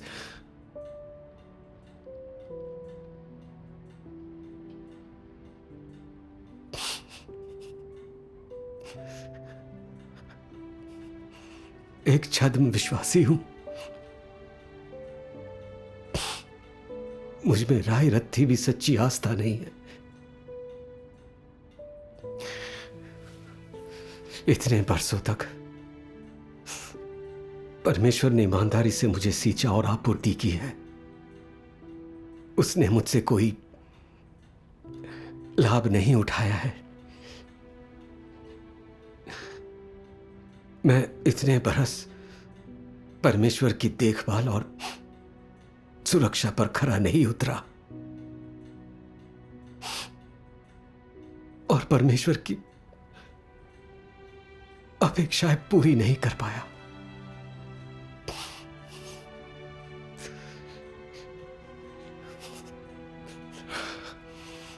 हमने अक्सर परमेश्वर के ये वचन पढ़े हैं, जब तक प्रतिकूल स्थितियां नहीं आती हमें लगता है कि हमें परमेश्वर में सच्ची आस्था है। हम परमेश्वर के लिए अपने रुख और गवाही पर दृढ़ रह सकेंगे और उसके प्रति बिना मुश्किल के समर्पित हो पाएंगे। पर जब हमने वास्तविकता का सामना किया अपनी अभिव्यक्तियों के संदर्भ में और हमने वास्तव में जो जिया, हमारी आस्था तिनकों की तरह बिखर गई। हमने परमेश्वर को निराश किया। हम उसे मुंह दिखाने के लायक नहीं बचे। हम बार बार रट लगाते हैं कि हम अय्यूब का अनुकरण करना चाहते हैं, लेकिन असल में हमारा वास्तविक आध्यात्मिक कद अय्यूब के बाल बराबर भी नहीं है। हाँ। हमारी अभिव्यक्तियों के आधार पर हम अय्यूब से अपनी तुलना करने लायक भी नहीं हैं और परमेश्वर से यह कहने की पात्रता भी नहीं रखते कि अय्यूब की तरह वह हमारा शोधन करे। हम अय्यूब से बहुत नीचे हैं। हाँ, आप ठीक कह रहे हैं। हम अय्यूब का अनुकरण करने का प्रयास तो करते हैं, लेकिन हमारी आस्था उसके आगे कुछ भी नहीं है। हाँ। लेकिन चूंकि परमेश्वर ने हमारे सामने ये अपेक्षाएं रखी हैं, हमें उनमें प्रवेश करना चाहिए। हाँ। चाहे कितनी भी बड़ी कठिनाइयां आए, हमारा आध्यात्मिक कद कितना भी अपरिपक्व हो, हमें विवश नहीं होना चाहिए। हमें परमेश्वर के वचनों के अनुसार अभ्यास करना चाहिए। आमीन। आमीन। हाँ, परमेश्वर के सभी वचन सत्य हैं जिनमें हमें प्रवेश करना चाहिए। वे हमेशा हमारी प्रेरक शक्ति और हमारी खोज का लक्ष्य रहेंगे। हम परमेश्वर के विरुद्ध विद्रोह करके उसे ठेस नहीं पहुंचा सकते। आमीन। आमीन। परमेश्वर के वचनों के बिना हमारे अनुसरण के लिए हमारे पास ना तो कोई लक्ष्य होगा और ना ही अभ्यास का कोई मार्ग। हम कभी विकसित नहीं हो पाएंगे। हाँ। परमेश्वर के वचन और परिवेश जिसकी वो व्यवस्था करता है, हम सभी को उसी की आवश्यकता है। हाँ। हमारे जीवन के विकास और स्वभाव के बदलाव को कभी भी उनसे अलग नहीं किया जा सकता। हाँ। आमीन। मैं दोबारा नकारात्मकता में नहीं पड़ सकता। मुझे इस अवस्था को पलटना होगा। मैं परमेश्वर के विरुद्ध विद्रोह नहीं कर सकता। आमीन। परमेश्वर का धन्यवाद। परमेश्वर मेरी कमजोरी भी जानता है और मेरी कठिनाइयां भी। परमेश्वर मेरे लिए परिवेश का आयोजन कर मेरी आस्था का शोधन करे, मुझे इस योग्य बनाए कि मैं अपनी योजनाएं छोड़कर अपने दैहिक हितों, संभावनाओं और जीवन को उसके हाथों में और उसके आयोजनों की दया पर छोड़ दूं। आमीन। परमेश्वर का धन्यवाद। परमेश्वर के वचनों पर संगति करने से हम में है शक्ति और आस्था। हाँ। और हमारा पथ स्पष्ट होता है। हाँ। मुझे लगता है कि यह समय बाकी समय से कुछ अलग है। अलग कैसे हैं? जब सुनता था कि सुसमाचार का प्रचार करना यानी गिरफ्तार होना, तब मेरे पैर कांपने लगते थे। लेकिन इस तरह से संगति करने के बाद मुझे अब उतना डर क्यों नहीं लगता? तुम में आस्था है। हाँ, मुझे भी ऐसा लग रहा है कि मेरे अंदर काफी आस्था पैदा हुई है। चूंकि तुम्हारे अंदर इतनी आस्था पैदा हुई है, अगर हम एक और अंश पढ़ें तो क्या तुम्हारी आस्था और भी ज्यादा नहीं बढ़ जाएगी? यकीनन। तुम कह सकते हो कि तुम पर विजय पा ली गई है, पर क्या तुम मृत्यु पर्यंत समर्पित रह सकते हो? बिना परवाह के कि इसमें कोई संभावना है या नहीं, तुम्हें अंत तक अनुसरण करना चाहिए। और कैसा भी परिवेश हो, तुम्हें परमेश्वर में विश्वास नहीं खोना चाहिए। अंततः तुम्हें गवाही के दो पहलू प्राप्त करने चाहिए। अय्यूब की गवाही, मृत्यु पर्यंत समर्पण, और पतरस की गवाही, परमेश्वर से परम प्रेम। एक मामले में तुम्हें अय्यूब की तरह होना चाहिए। उसने समस्त भौतिक संपत्ति गंवा दी और शारीरिक बीमारी से घिर गया, फिर भी उसने यहोवा का नाम नहीं त्यागा। ये अय्यूब की गवाही थी। पतरस मृत्यु पर्यंत परमेश्वर से प्रेम करने में सक्षम रहा। मृत्यु के सामने होकर और क्रूस पर चढ़ाए जाने पर भी उसने परमेश्वर से प्रेम किया। उसने अपने भविष्य का विचार नहीं किया या सुंदर आशाओं अथवा अव्यवहारिक विचारों का अनुसरण नहीं किया, और केवल परमेश्वर से प्रेम करने और परमेश्वर की समस्त व्यवस्थाओं के प्रति समर्पण करने की ही इच्छा की। इससे पहले कि ये माना जा सके कि तुमने गवाही दी है, इससे पहले कि तुम जीते जाने के बाद पूर्ण बनाए व्यक्ति बनो, तुम्हें ये स्तर पाना होगा। आमीन। आमीन। परमेश्वर का धन्यवाद। परमेश्वर का धन्यवाद। ये वचन बहुत शानदार है। हम परमेश्वर का अनुसरण और कर्तव्य निर्वहन करने के लिए सब त्यागने को तैयार हैं। परमेश्वर चाहे जो भी करे, हम उसके प्रति समर्पित होंगे। ये इच्छा इस बात की अभिव्यक्ति है कि हमें परमेश्वर ने जीत लिया है, लेकिन हमारा वास्तविक आध्यात्मिक कद, यानी हमारी आस्था और सच्चा समर्पण, परमेश्वर के अपेक्षित मानकों पर खरा नहीं उतरता। हाँ, परमेश्वर अपने अपेक्षित मानक इस अंश में बताता है: मृत्यु पर्यंत समर्पण और परमेश्वर से परम प्रेम। ये न केवल परमेश्वर की हमसे अपेक्षाएं हैं, बल्कि ये वो लक्ष्य भी हैं जिनका अनुसरण हमें करना चाहिए। आमीन। आमीन। चाहे हमारा संकल्प कैसा भी हो, हम चाहे कैसे भी परिवेश में हों, परमेश्वर के अपेक्षित मानक किसी के लिए भी बदलते नहीं हैं।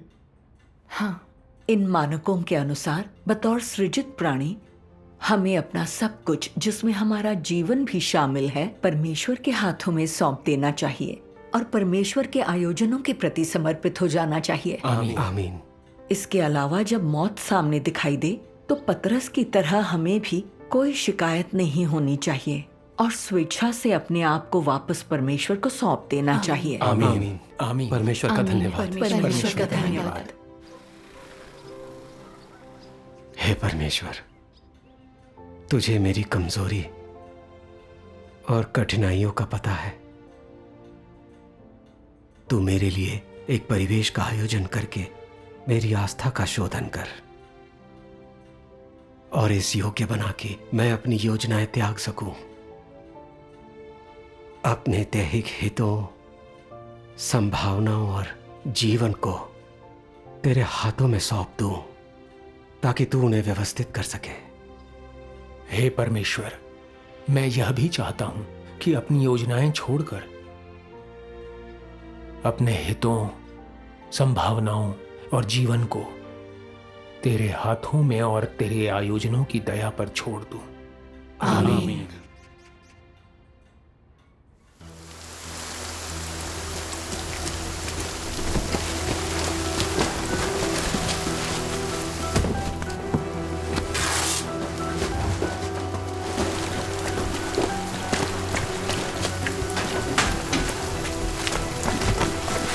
क्या हुआ?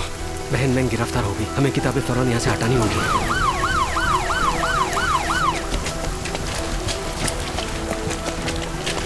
इतनी ही है।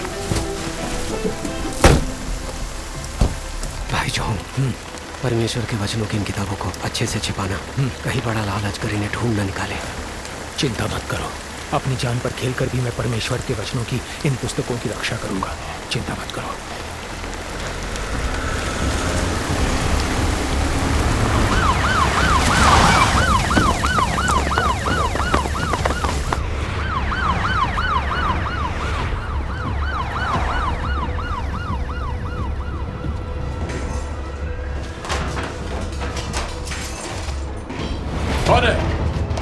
रुक जाओ,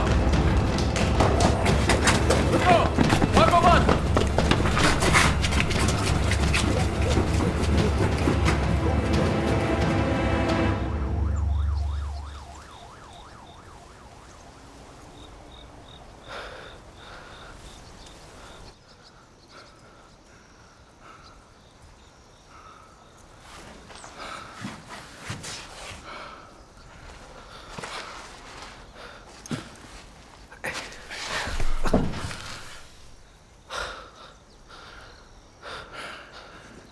चीन इतना बड़ा देश है, फिर भी हम विश्वासियों के पास आराम के लिए जगह नहीं है। मेरी दिली इच्छा है कि परमेश्वर अब बड़े लाल अजगर का खात्मा कर दे, फिर हमें इस तरह भागना तो नहीं पड़ेगा। ऐसा नहीं चलेगा। मैं अभी भी परमेश्वर के लिए गवाही देने का इंतजार कर रहा हूं। अगर बड़ा लाल अजगर नष्ट हो गया तो मैं ये कैसे कर पाऊंगा? ये उम्मीद नहीं की जा सकती थी कि भाई बहन इसलिए उत्पीड़न सहे ताकि आप गवाही दे सकें।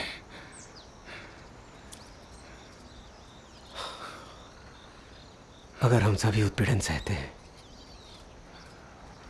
तो फिर हम सभी को परमेश्वर की गवाही देने के लिए खड़ा होना चाहिए। अगर हर कोई परमेश्वर की गवाही देने के लिए उठ खड़ा हो ताकि परमेश्वर अधिक महिमा प्राप्त करे, तो क्या ये अच्छा नहीं है? सच है, इससे शैतान और भी अपमानित होगा ना। समय आने पर बड़ा लाल अजगर यकीनन भड़क जाएगा। बड़ा लाल अजगर नष्ट होता है या नहीं, इससे हमारा कोई मतलब नहीं है। यह परमेश्वर का काम है। सच कहा।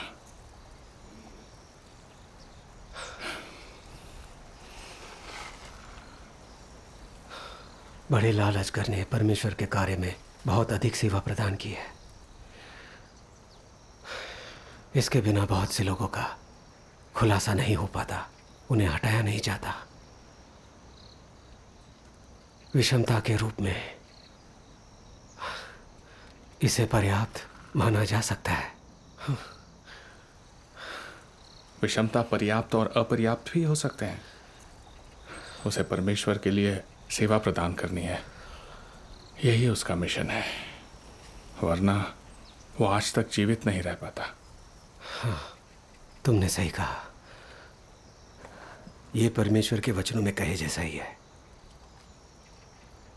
जब मैं औपचारिक रूप से अपना कार्य शुरू करता हूं तो सभी लोग वैसे ही फिरते हैं जैसे मैं फिरता हूं। इस तरह की समस्त ब्रह्मांड के लोग मेरे साथ खुद को व्यस्त रखते हैं। समस्त ब्रह्मांड सुखमय व्यस्तता में है। मनुष्य मेरे द्वारा आगे की ओर प्रोत्साहित किया जाता है। परिणाम स्वरूप स्वयं बड़ा लाल अजगर मेरे द्वारा उन्माद और व्याकुलता की स्थिति में डाल दिया जाता है। वो मेरे कार्य में सेवा करता है और अनिच्छुक होने के बावजूद वो अपनी इच्छाओं का अनुसरण नहीं कर पाता और बस मेरे आयोजनों के प्रति समर्पण करता है। मेरी सभी योजनाओं में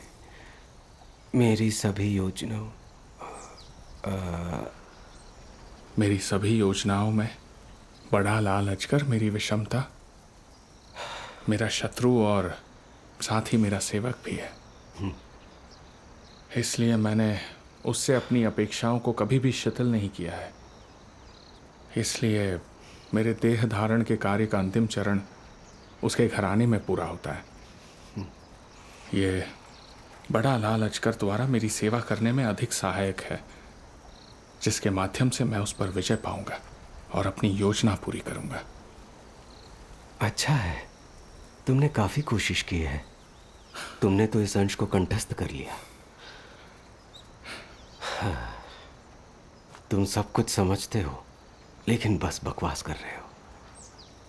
अरे, मैं जरा मूड में हूं। मन में तो मुझे परमेश्वर के वचन याद हैं। सुना है कि इन गिरफ्तारियों को अंजाम देने के लिए पूरा प्रांत एक हो गया है। बहुत सारे भाई बहन पकड़े गए हैं। बहन जियांग या भाई जोंग की कोई खबर है?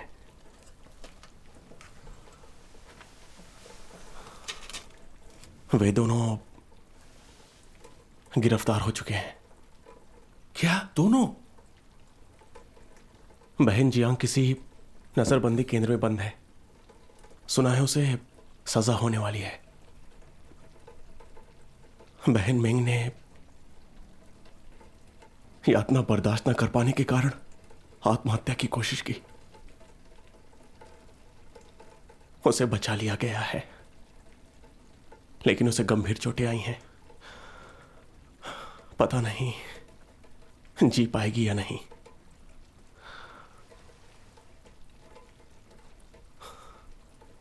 भाई झोंग,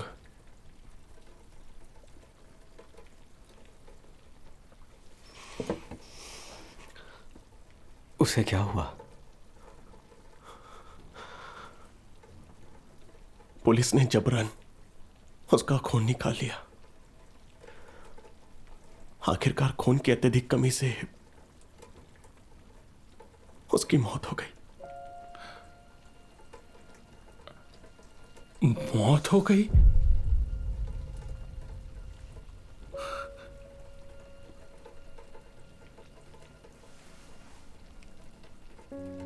भाई झोंग, चिंता मत करो। अपनी जान पर खेलकर भी मैं परमेश्वर के वचनों की इन पुस्तकों की रक्षा करूंगा। भाई झोंग,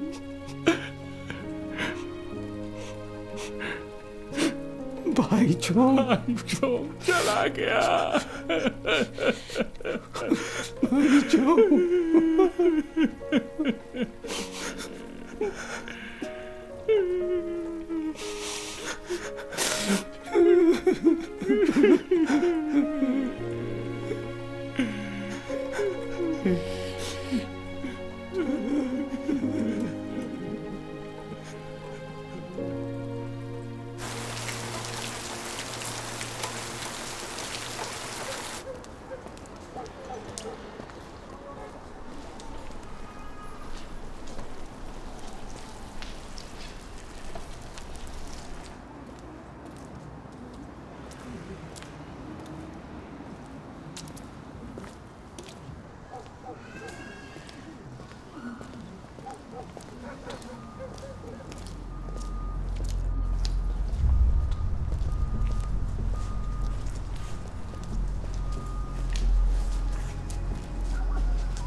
हिलना मत, हम पुलिस वाले हैं। मुझे छोड़ कोई हरकत नहीं।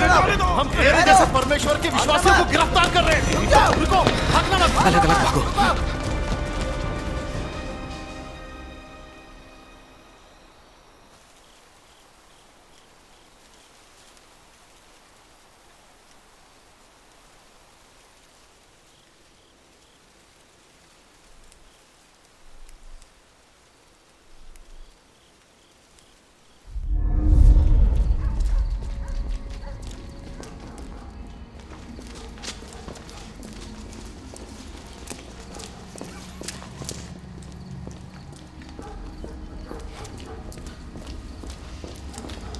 झो शियांगमिंग, पुलिस!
इससे पहले व्यवस्था के युग और अनुग्रह के युग में कुछ प्राचीन पैगंबरों और संतों ने सुसमाचार फैलाने में अपना जीवन न्यौछावर कर दिया था, तो अंत के दिनों में पैदा हुए लोग भी इस मकसद के लिए अपना जीवन न्यौछावर कर सकते हैं। ये कोई नई या अचानक हुई बात नहीं है, ये कोई अतिशय अपेक्षा भी नहीं है। यही वो काम है जो सृजित प्राणियों को करना चाहिए, और यही वो कर्तव्य है जो उन्हें निभाना चाहिए। ये सत्य है, ये सर्वोच्च सत्य है। अगर तुम सिर्फ ये नारा लगाते हो कि तुम परमेश्वर के लिए क्या करना चाहते हो, तुम अपना कर्तव्य कैसे पूरा करना चाहते हो, और तुम परमेश्वर के लिए खुद कितना खपना और कोशिश करना चाहते हो, तो ये बेकार है। जब वास्तविकता तुम्हारे सामने आएगी, जब तुमसे अपना जीवन बलिदान करने को कहा जाएगा, तो क्या तुम अंतिम क्षण में शिकायत करोगे? क्या तुम इच्छुक होगे और क्या तुम वास्तव में समर्पण करोगे? यही तुम्हारे आध्यात्मिक कद की परीक्षा है। अगर अपनी मृत्यु के क्षण में तुम सहज हो, इच्छुक हो और बिना किसी शिकायत के समर्पण करते हो, अगर तुम्हें लगता है कि तुमने अंत तक अपनी जिम्मेदारियां, दायित्व और कर्तव्य निभाए हैं, अगर तुम्हारा दिल आनंदित और शांत है, अगर तुम्हारी मृत्यु इस तरह होती है, तो परमेश्वर की निगाह में तुम मरे नहीं हो, बल्कि तुम दूसरे लोक में हो और दूसरे रूप में रह रहे होगे। तुमने बस अपने जीने का तरीका बदल लिया होगा। तुम वास्तव में मरे तो बिल्कुल भी नहीं होगे। मनुष्य के हिसाब से ये व्यक्ति इतनी कम उम्र में चल बसा, कितने दुख की बात है। मगर परमेश्वर की नजर में तुम न तो मरे हो, न ही दुख भोगने गए हो। इसके बजाय तुम आशीष का आनंद लेने गए हो और परमेश्वर के करीब आए हो, क्योंकि एक सृजित प्राणी के रूप में तुम पहले ही परमेश्वर की नजरों में अपना कर्तव्य निभाने में मानक तक पहुंच चुके हो। इसलिए अब तुम्हारा कर्तव्य पूरा हो गया है। परमेश्वर को अब सृजित प्राणियों के बीच इस कर्तव्य को निभाने के लिए तुम्हारी आवश्यकता नहीं है। परमेश्वर के लिए तुम्हारे जाने को जाना नहीं कहा जाएगा, बल्कि इसे ले जाया, वापस ले जाया जाना या रहनुमाई कर ले जाना कहा जाएगा, और ये एक अच्छी चीज है। हे परमेश्वर, मैं अपना जीवन तुझे अर्पित करने और तेरी व्यवस्थाओं के प्रति समर्पित होने को तैयार हूँ। मेरे लिए परिवेश का आयोजन कर अवसर प्रदान कर, ताकि मैं अपने अपराधों का प्रायश्चित कर तेरे लिए सच्ची गवाही दे पाऊं।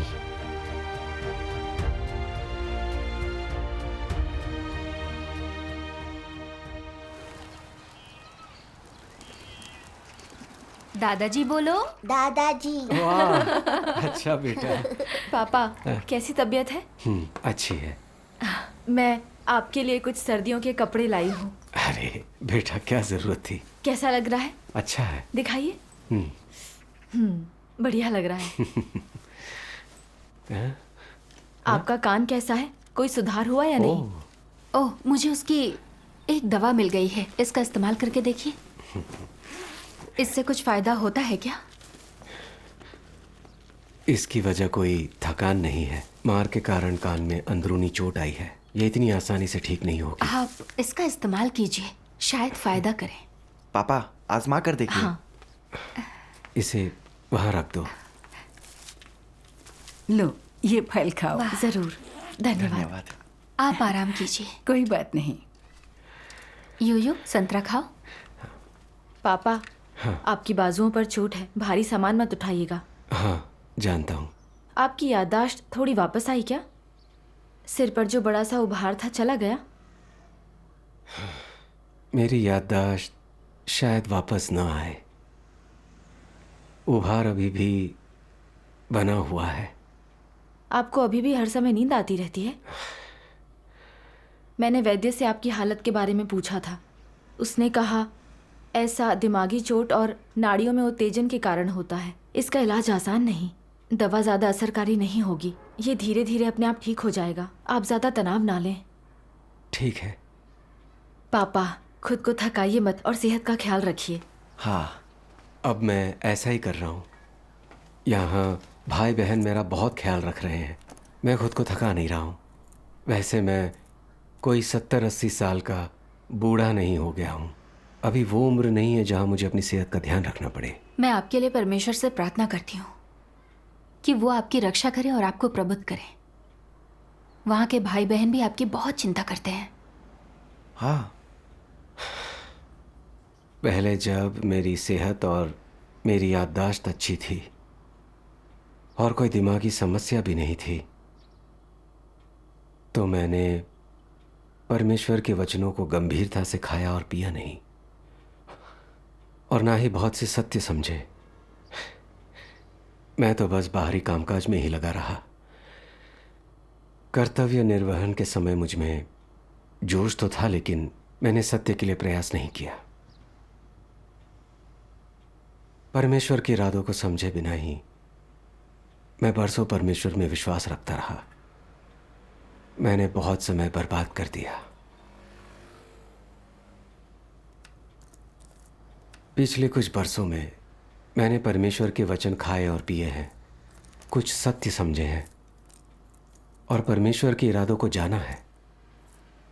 मैं सत्य सिद्धांतों के अनुसार अभ्यास करने के प्रति थोड़ा बहुत सजग हूं और बाहरी कामकाज में लिप्त नहीं होना चाहता या अपनी इच्छा के आधार पर अपना कर्तव्य नहीं निभाना चाहता। पर मेरी तबीयत पहले से काफ़ी ख़राब है और याददाश्त भी अच्छी नहीं है। चीज़ें भूल जाता हूँ। जब तक मैं कोई वाक्य पूरा करता हूँ उसका पहला हिस्सा भूल जाता हूँ। जैसे ही परमेश्वर के वचन पढ़कर समाप्त करता हूँ उसका पहला हिस्सा भूल जाता हूँ। उन्हें याद करने के लिए दिमाग पर ज़्यादा जोर डालता हूँ तो उतनी ऊर्जा नहीं होती। मैं परमेश्वर के वचनों में और अधिक प्रयास करना, अधिक ऊर्जा लगाना और अधिक कीमत चुकाना चाहता हूँ, पर बदकिस्मती से मेरा दिमाग काम नहीं करता। दिमाग में कुछ गूंज सी सुनाई देती रहती है, पर नया याद कुछ नहीं आता। अब तो मुझे वाकई पछतावा होता है। अगर मुझे पता होता कि हालात ऐसे हो जाएंगे तो 10 साल पहले ही मैंने परमेश्वर के वचनों पर और अधिक प्रयास किया होता। तब यकीनन मैं आपकी तुलना में अधिक सत्य समझ पाता और मुझे वैसा पछतावा ना होता जैसा गिरफ्तारी के वक्त हुआ था। अब मैं कुछ नहीं चाहता सिवाय इसके कि जब तक मेरे हाथ पांव चल रहे और दिमाग काम कर रहा है मैं अपने बचे हुए जीवन को अपने कर्तव्य निर्वहन में लगाऊं, परमेश्वर को समर्पित करूं और उसके लिए एक शानदार गवाही दूं। पापा, आपकी तबीयत ठीक नहीं है, इतना मत सोचिए। आपका सेहतमंद रहना ही आपके बच्चों के लिए एक सुकून की बात है। हाँ, हम सभी सृजित प्राणी हैं। हमें खुद को परमेश्वर के प्रति समर्पित कर देना चाहिए और गवाही देनी चाहिए।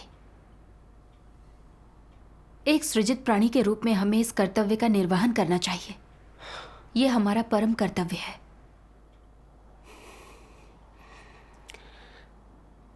मुझे परमेश्वर ने जीवन दिया है। मुझे सांसें भी परमेश्वर ने ही प्रदान की हैं। अगर किसी दिन परमेश्वर चाहे कि मैं अपने प्राण दे दूं,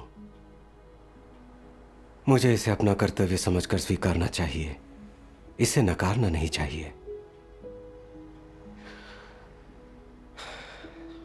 इन दिनों मैं लगातार प्रार्थना कर रहा हूं, संकल्प कर रहा हूं कि मैं परमेश्वर के लिए गवाही दूंगा, भले ही इसके लिए मुझे अपनी जान गंवानी पड़े। और प्रार्थना कर रहा हूं कि परमेश्वर मेरे हृदय की जांच करे और इस संकल्प को सत्यापित करें। पापा, आप बेवजह ये सब जीने मरने की बातें क्यों कर रहे हैं? जिंगिया, बेटा, अगर पापा किसी दिन नहीं रहे तो अपनी मां और छोटे भाई का ख्याल तुम्हें रखना होगा। पापा, आप ऐसी बातें क्यों कर रहे हैं? पापा, आप कहाँ जा रहे हैं?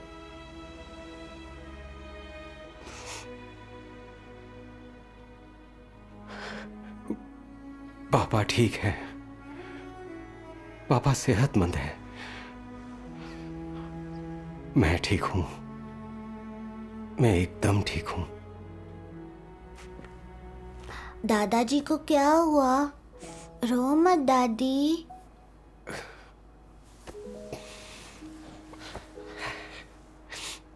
रोइए मत दादाजी, यूयू अच्छा लड़का है, यूयू शरारत नहीं करता, यूयू दादाजी को नाराज नहीं करेगा। दादाजी को पता है कि यूयू एक अच्छा लड़का है। यूयू को देखकर दादाजी खुश हैं। दादाजी रो क्यों रहे हैं?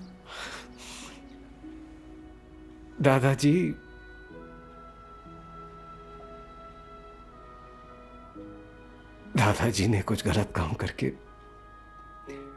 परमेश्वर का दिल दुखाया है। दादाजी को इसकी भरपाई करनी होगी। यूयू दादाजी को जाने नहीं देगा।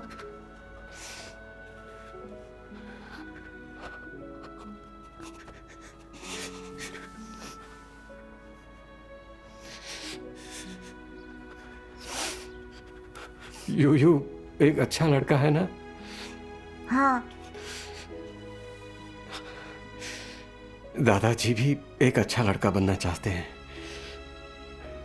अगर दादाजी ने अपनी गलती की भरपाई नहीं की तो इससे परमेश्वर के दिल को ठेस पहुंचेगी और फिर दादाजी अच्छे लड़के नहीं होंगे। यूयू चाहता है दादाजी एक अच्छे लड़के बने, बिल्कुल यूयू की तरह। यही सही है, यूयू सच में एक अच्छा लड़का है। हाँ पापा, इसे मुझे दे दीजिए। अपनी माँ के पास जाओ बेटा।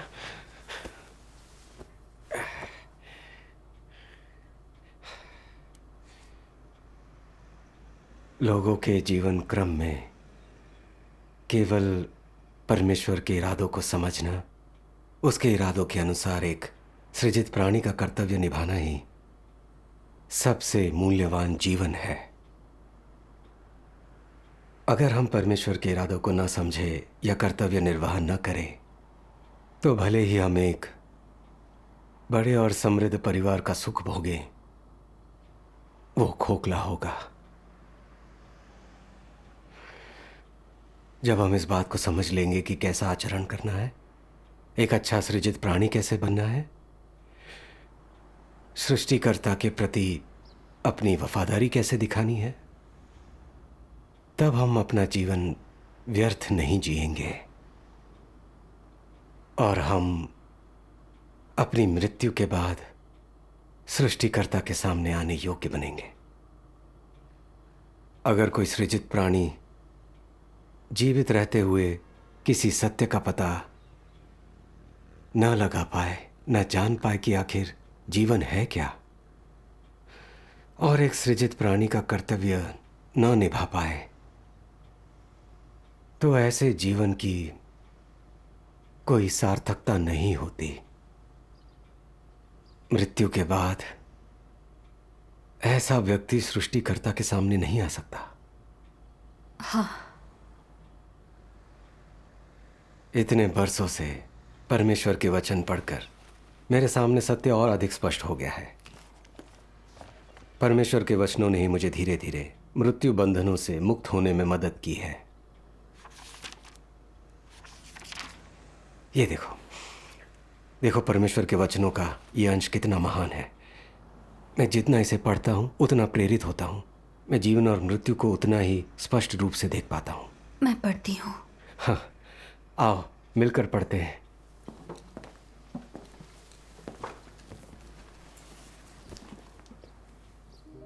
अगर तुम ये स्वीकारते हो कि तुम सृजित प्राणी हो, सुसमाचार फैलाने की जिम्मेदारी पूरी करने और कर्तव्य ठीक से निभाने के खातिर कष्ट सहने और कीमत चुकाने के लिए स्वयं को तैयार करना होगा।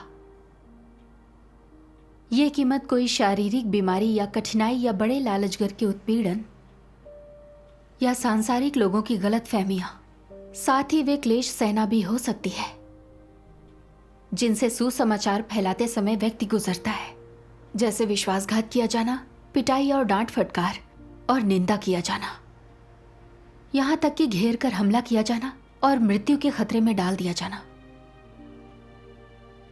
सुसमाचार फैलाने के दौरान यह संभव है कि परमेश्वर का कार्य पूरा होने से पहले ही तुम्हारी मृत्यु हो जाए और तुम परमेश्वर की महिमा का दिन देखने के लिए जीवित ही ना बचो। प्रभु यीशु के उन अनुयायियों की मौत कैसे हुई? कुछ अनुयायियों को पत्थरों से मार डाला, घोड़े से बांधकर घसीटा गया, सूली पर उल्टा लटका दिया गया, 5 घोड़ों से खिंचवाकर उनके टुकड़े टुकड़े कर दिए गए। हर प्रकार की मौत उन पर टूटी। उनकी मृत्यु का कारण क्या था? क्या उन्हें उनके अपराधों के लिए कानूनी तौर पर फांसी दी गई थी? नहीं, उनकी भर्त्सना की गई, पीटा गया, डांटा फटकारा गया और मार डाला गया, क्योंकि उन्होंने प्रभु का सुसमाचार फैलाया था। उन्हें इस संसार के लोगों ने ठुकरा दिया था। इस तरह वो शहीद हुए। परमेश्वर के विश्वासी इसी तरीके से मारे गए। इसे कैसे समझाया जाए? जब हम इस विषय का जिक्र करें तो तुम लोग स्वयं को उनकी स्थिति में रखो। क्या तब तुम लोगों के हृदय उदास होते हैं और क्या तुम पीड़ा का अनुभव करते हो? तुम सोचते हो इन लोगों ने सुसमाचार फैलाने का कर्तव्य निभाया, इन्हें अच्छा इंसान माना जाना चाहिए, तो फिर उनका अंत और उनका परिणाम ऐसा कैसे हो सकता है? वास्तव में उनके शरीर इसी तरह मृत्यु को प्राप्त हुए और चल बसे। ये मानव संसार से प्रस्थान का उनका अपना माध्यम था, तो भी इसका यह अर्थ नहीं था कि उनका परिणाम भी वैसा ही था। उनकी मृत्यु और प्रस्थान का साधन चाहे जो रहा हो या यह चाहे जैसे भी हुआ हो, यह वैसा नहीं था जैसे परमेश्वर ने उन जीवनों के, इन सृजित प्राणियों के अंतिम परिणाम को परिभाषित किया था। तुम्हें यह बात स्पष्ट रूप से समझ लेनी चाहिए। इसके विपरीत उन्होंने इस संसार की भर्त्सना करने और परमेश्वर के कर्मों की गवाही देने के लिए ठीक उन्हीं साधनों का उपयोग किया। इन सृजित प्राणियों ने अपने सर्वाधिक बहुमूल्य जीवन का उपयोग किया। उन्होंने परमेश्वर के कर्मों की गवाही देने के लिए अपने जीवन के अंतिम क्षण का उपयोग किया, उसके महान सामर्थ्य की गवाही देने के लिए उपयोग किया और शैतान तथा इस संसार के समक्ष यह घोषित करने के लिए किया कि परमेश्वर के कर्म सही हैं। प्रभु यीशु परमेश्वर है, वह प्रभु है और परमेश्वर का देहधारी शरीर है। यहां तक कि अपने जीवन के बिल्कुल अंतिम क्षण तक उन्होंने प्रभु यीशु का नाम कभी नहीं छोड़ा। क्या ये इस संसार के ऊपर न्याय का एक रूप नहीं था? उन्होंने अपने जीवन का उपयोग किया संसार के समक्ष ये घोषित करने के लिए, मानव प्राणियों के समक्ष ये पुष्टि करने के लिए कि प्रभु यीशु प्रभु है, प्रभु यीशु मसीह है, वो परमेश्वर का देहधारी शरीर है, कि समस्त मानव जाति के लिए उसने जो छुटकारे का कार्य किया, उसी के कारण मानवता जीवित है। यह सच्चाई कभी बदलने वाली नहीं है। आमीन। आमीन।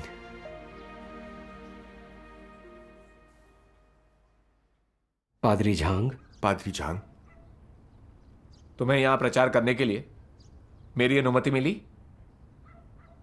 हमारी कलीसिया का एक नियम है, हम अजनबियों को यहां प्रचार करने की अनुमति नहीं देते। हाँ।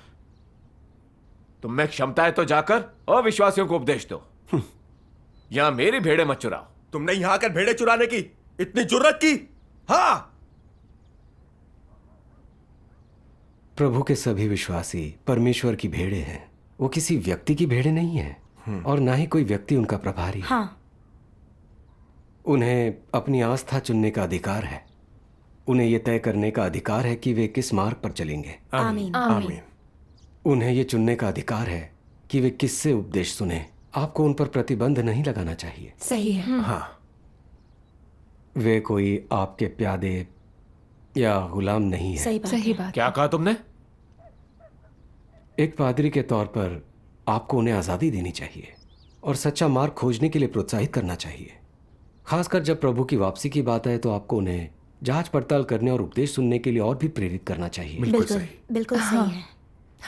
हाँ पादरी झांग, भाई झोऊ तो बस गवाही दे रहे थे कि प्रभु वापस आ गया है। प्रभु वापस आ गया है। इनकी बातों में रोशनी है। ये इतने वर्षों से मेरा उपदेश सुनते आ रहे हैं। ये मेरी भेड़ें कैसे नहीं है? हाँ। मैं ही अपनी भेड़ों का प्रभारी हूं। किसी का उपदेश सुनने से पहले उन्हें मेरी स्वीकृति लेनी होगी। उनकी तरफ से पहले मैं जांच करूंगा। सही कहा। ठीक है। आमीन।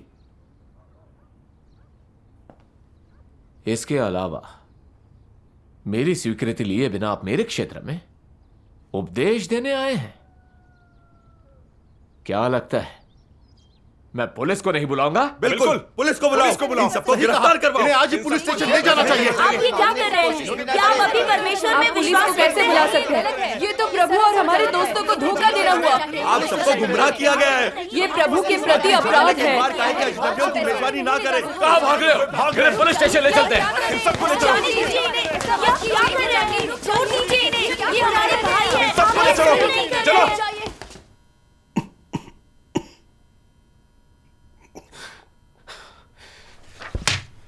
क्या तुम जानते हो प्रतिज्ञा पर यह लिखने का क्या परिणाम होता है? जानता हूं। जेल जाने से डर नहीं लगता? इसके लिए तुम्हें सजा दी जाएगी।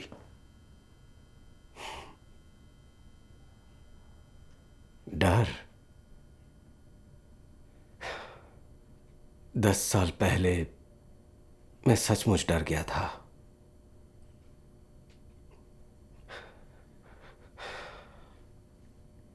यह आपकी बदनसीबी है कि मैं अब वो इंसान नहीं हूं। अब जबकि मैं आपके चंगुल में हूं तो डरने से कोई फायदा है? काफी सख्त जान हो।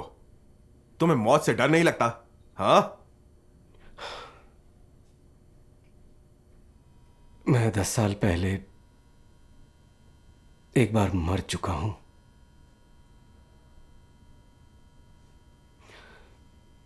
आप मुझे यहूदा बनाना चाहते हैं, है ना? जब तक मैं जिंदा हूं सुसमाचार का प्रचार कर परमेश्वर की गवाही दूंगा, जब तक आप लोग मुझे पीट पीट कर मार नहीं डालते।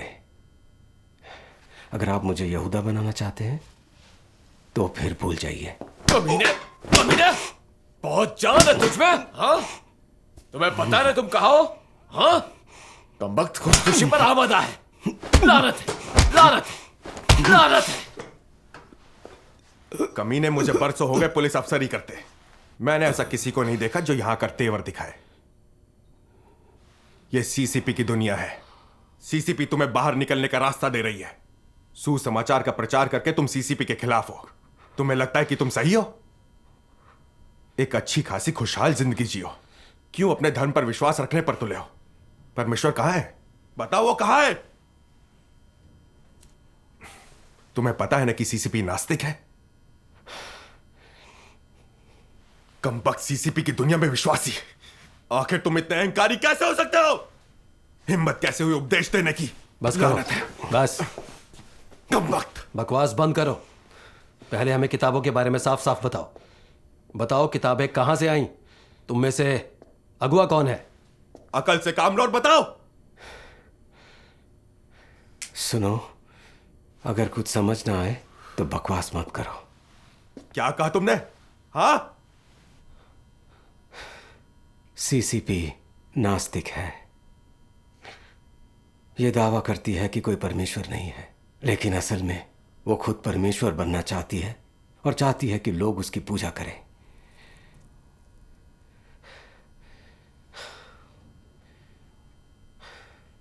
देश के भीतर ये सभी धार्मिक मान्यताओं को खत्म करने की कोशिश करती है। विदेश में ये एक संयुक्त मोर्चा बनाकर और हर जगह जासूसी गतिविधियां चलाकर सीसीपी की शक्ति का विस्तार करती है। इसका कहना है कि यह साझा भविष्य के साथ मानव जाति के लिए एक समुदाय का निर्माण करना चाहती है। क्या ये पूरी दुनिया को नियंत्रित नहीं करना चाहती? इन सब के जरिए क्या इसका लक्ष्य ये नहीं है कि हर कोई सीसीपी और मार्क्सवाद लेनिनवाद में विश्वास जताए? मार्क्सवाद लेनिनवाद क्या है? ये साम्यवाद का भूत है। ये सचमुच शैतान और राक्षस है। ये वो बड़ा लाल अजगर है जिसने पूरे इतिहास में परमेश्वर का विरोध किया है।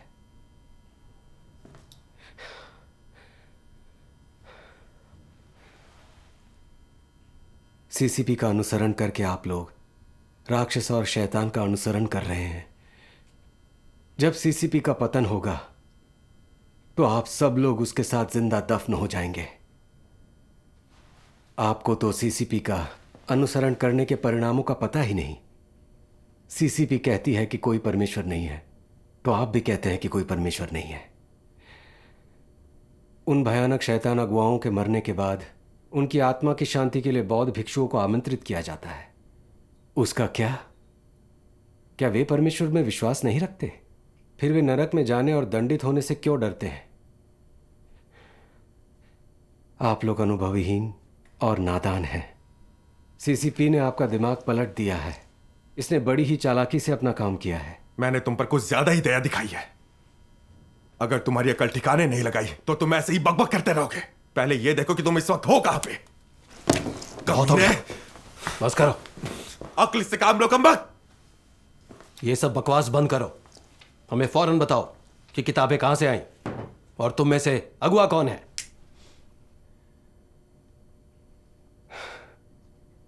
यूं तो सीसीपी एक नास्तिक राजनीतिक पार्टी लगती है, लेकिन असल में यह शैतानों का एक समूह है जो परमेश्वर का विरोध करता है। यह परमेश्वर से, परमेश्वर के काम से नफरत करता है, उस सत्य से नफरत करता है जो परमेश्वर व्यक्त करता है और उन वचनों से जो परमेश्वर बोलता है। यह उन सभी विश्वासियों से भी नफरत करता है जो परमेश्वर का अनुसरण करते हैं। ये परमेश्वर के अनुयायियों को इस हद तक विक्षिप्त और षड्यंत्रपूर्ण तरीके से सताता है कि हम बेघर हो जाते हैं। कुछ परिवार तो बिखर जाते हैं या मारे जाते हैं। हम में से अनगिनत लोगों को इसने सताया और प्रताड़ित किया है।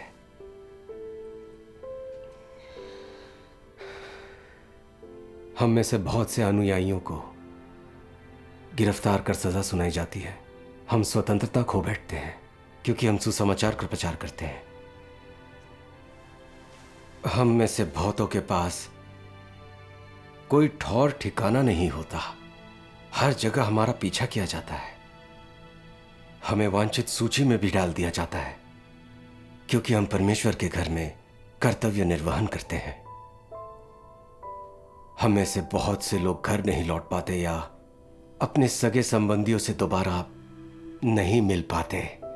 हमें बेघर होकर दिन काटने पड़ते हैं और इसकी वजह है बड़े लाल अजगर द्वारा हमारा उत्पीड़न। इसी लायक हो तुम। किसी ने तुमसे सीसीपी के खिलाफ जाने के लिए नहीं कहा।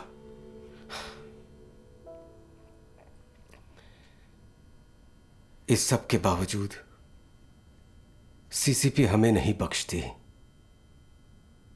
यह हमारे बारे में भद्दी अफवाहें फैलाती है, हम पर झूठे आरोप लगाती है और हमारी निंदा करने के लिए हम पर तरह तरह के झूठे आरोप मढ़ती है। ये कहना कि ये गिरफ्तारियां हमें समाज और अपने परिवारों के पास लौटने में मदद करने के लिए है, मूर्ख बनाने का कितना अच्छा तरीका है। अगर सीसीपी द्वारा उत्पीड़न न होता तो क्या हम अपने घर लौटने में असमर्थ होते? क्या अब भी हम उन्हें अपना घर कह सकते हैं?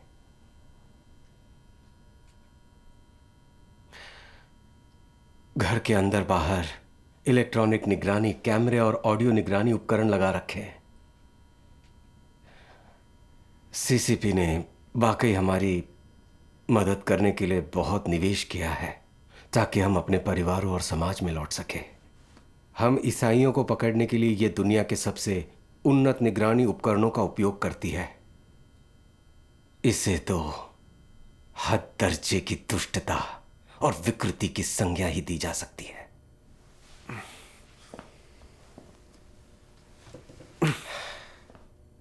आप लोगों को अभी भी लगता है कि इस तरह की पार्टी का अनुसरण करना प्रतिष्ठा की बात है?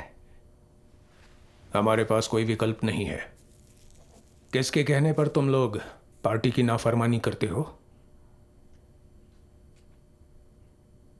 सीसीपी ने हम परमेश्वर की निरीह अनुयायियों पर कभी भी कोई दया नहीं दिखाई, बल्कि ये घोषणा करती है जब तक पूरा सफाया नहीं हो जाता सेना वापस नहीं बुलाई जाएगी। हम तो बस परमेश्वर का अनुसरण कर रहे हैं। सीसीपी लोगों को हमारे खिलाफ क्यों भड़का रही है? सीसीपी को किस बात का डर है? यह सर्वशक्तिमान परमेश्वर की कलीसिया को नष्ट करने के लिए पूरी ताकत लगा रही है। यह अपना उचित काम नहीं कर रही है। सीसीपी परमेश्वर के विश्वासियों को सताने में तो माहिर है, लेकिन अपने देश पर शासन करने में बुरी तरह नाकाम है। कितने ही लोग चिथड़ों में लिपटे सरकार के दरवाजे पर भीख मांग रहे हैं, फिर भी सीसीपी दुनिया भर के देशों को मोटी मोटी रकम दे रही है और बेशर्मी से कहती है लोगों की शानदार जीवन की इच्छा को पूरा करना हमारा उद्देश्य है।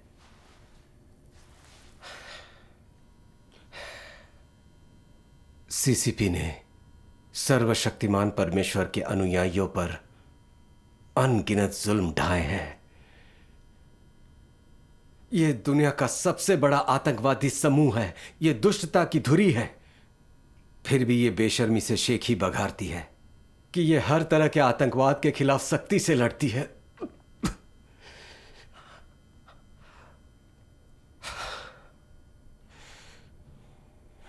जब कोई शैतान बोलता है तो वो सच में काले को सफेद बताने की कोशिश करता है। ये बेशर्मी है।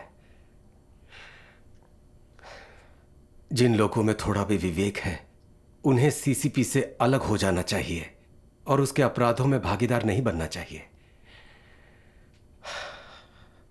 आप में से हर एक ने सीसीपी को बहुत सारी बुराइयां करते और निर्दोष लोगों पर अत्याचार करते देखा है। तब भी आप लोग उसके अपराधों की निंदा करने के बजाय उसकी मदद करना चाहते हैं और उसके अपराधों में भागीदार बनना चाहते हैं। उसका हमसे कोई लेना देना नहीं है। ये सब करने की हमारी मंशा नहीं थी। सीसीपी ने हमसे ऐसा करने को कहा। तुम्हें किसी से नफरत करनी है तो हमसे मत करो।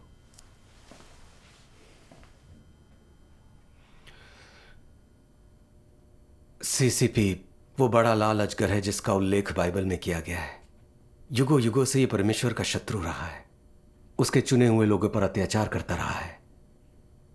इसने गंभीर अपराध किए हैं और इसे परमेश्वर द्वारा दंडित किया जाना तय है।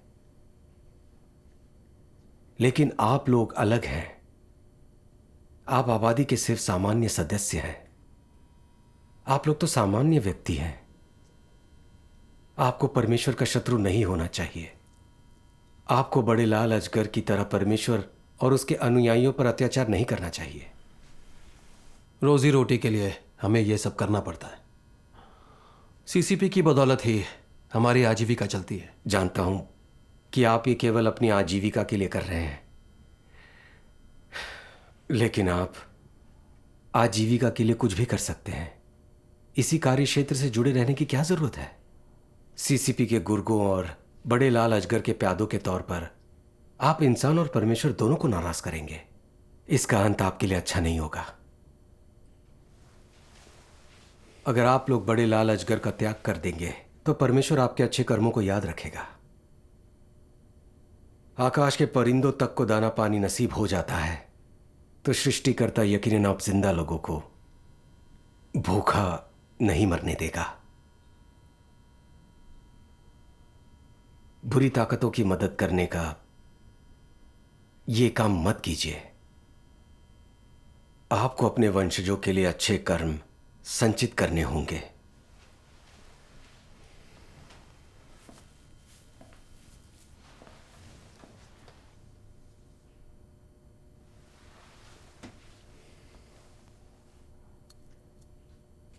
परमेश्वर व्यापक करुणा और गहरा क्रोध दिखाता है। परमेश्वर उन लोगों को करुणा और आशीष प्रदान करता है जो उस पर विश्वास रखते हैं और उसका अनुसरण करते हैं। वे लोग उससे अनुग्रह का आनंद लेते हैं। लेकिन जो लोग ये जानते हुए भी उसका अस्तित्व है जानबूझकर उसका विरोध करते हैं, वे परमेश्वर के कोप के भागी बनते हैं। वो उन लोगों को दंडित करता है जो उसका विरोध करते हैं और जिन्होंने उसके चुने हुए लोगों पर अत्याचार किया है। आपके पास अभी भी छोड़ने का समय है, लेकिन अगर यही करते रहे तो निश्चित ही आपको परमेश्वर का दंड और प्रतिशोध भुगतना पड़ेगा। परिणाम कल्पना से परे होंगे। जो लोग अंत तक परमेश्वर का विरोध करते हैं, फिर चाहे उन्हें मौत को ही गले क्यों न लगाना पड़े, उन्हें निश्चित रूप से शाश्वत दंड भुगतना पड़ेगा।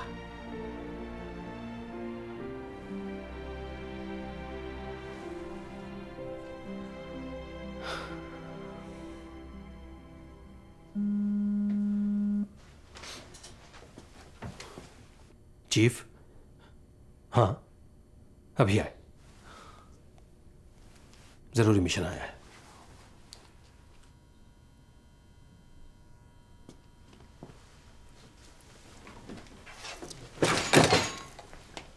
इसे देखो, ये ठीक है क्या?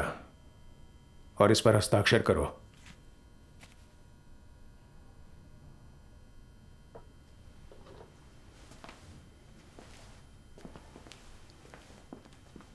झोउ शांगमिंग, तुम जा सकते हो। क्या हो गया? मैं जा सकता हूं? हाँ।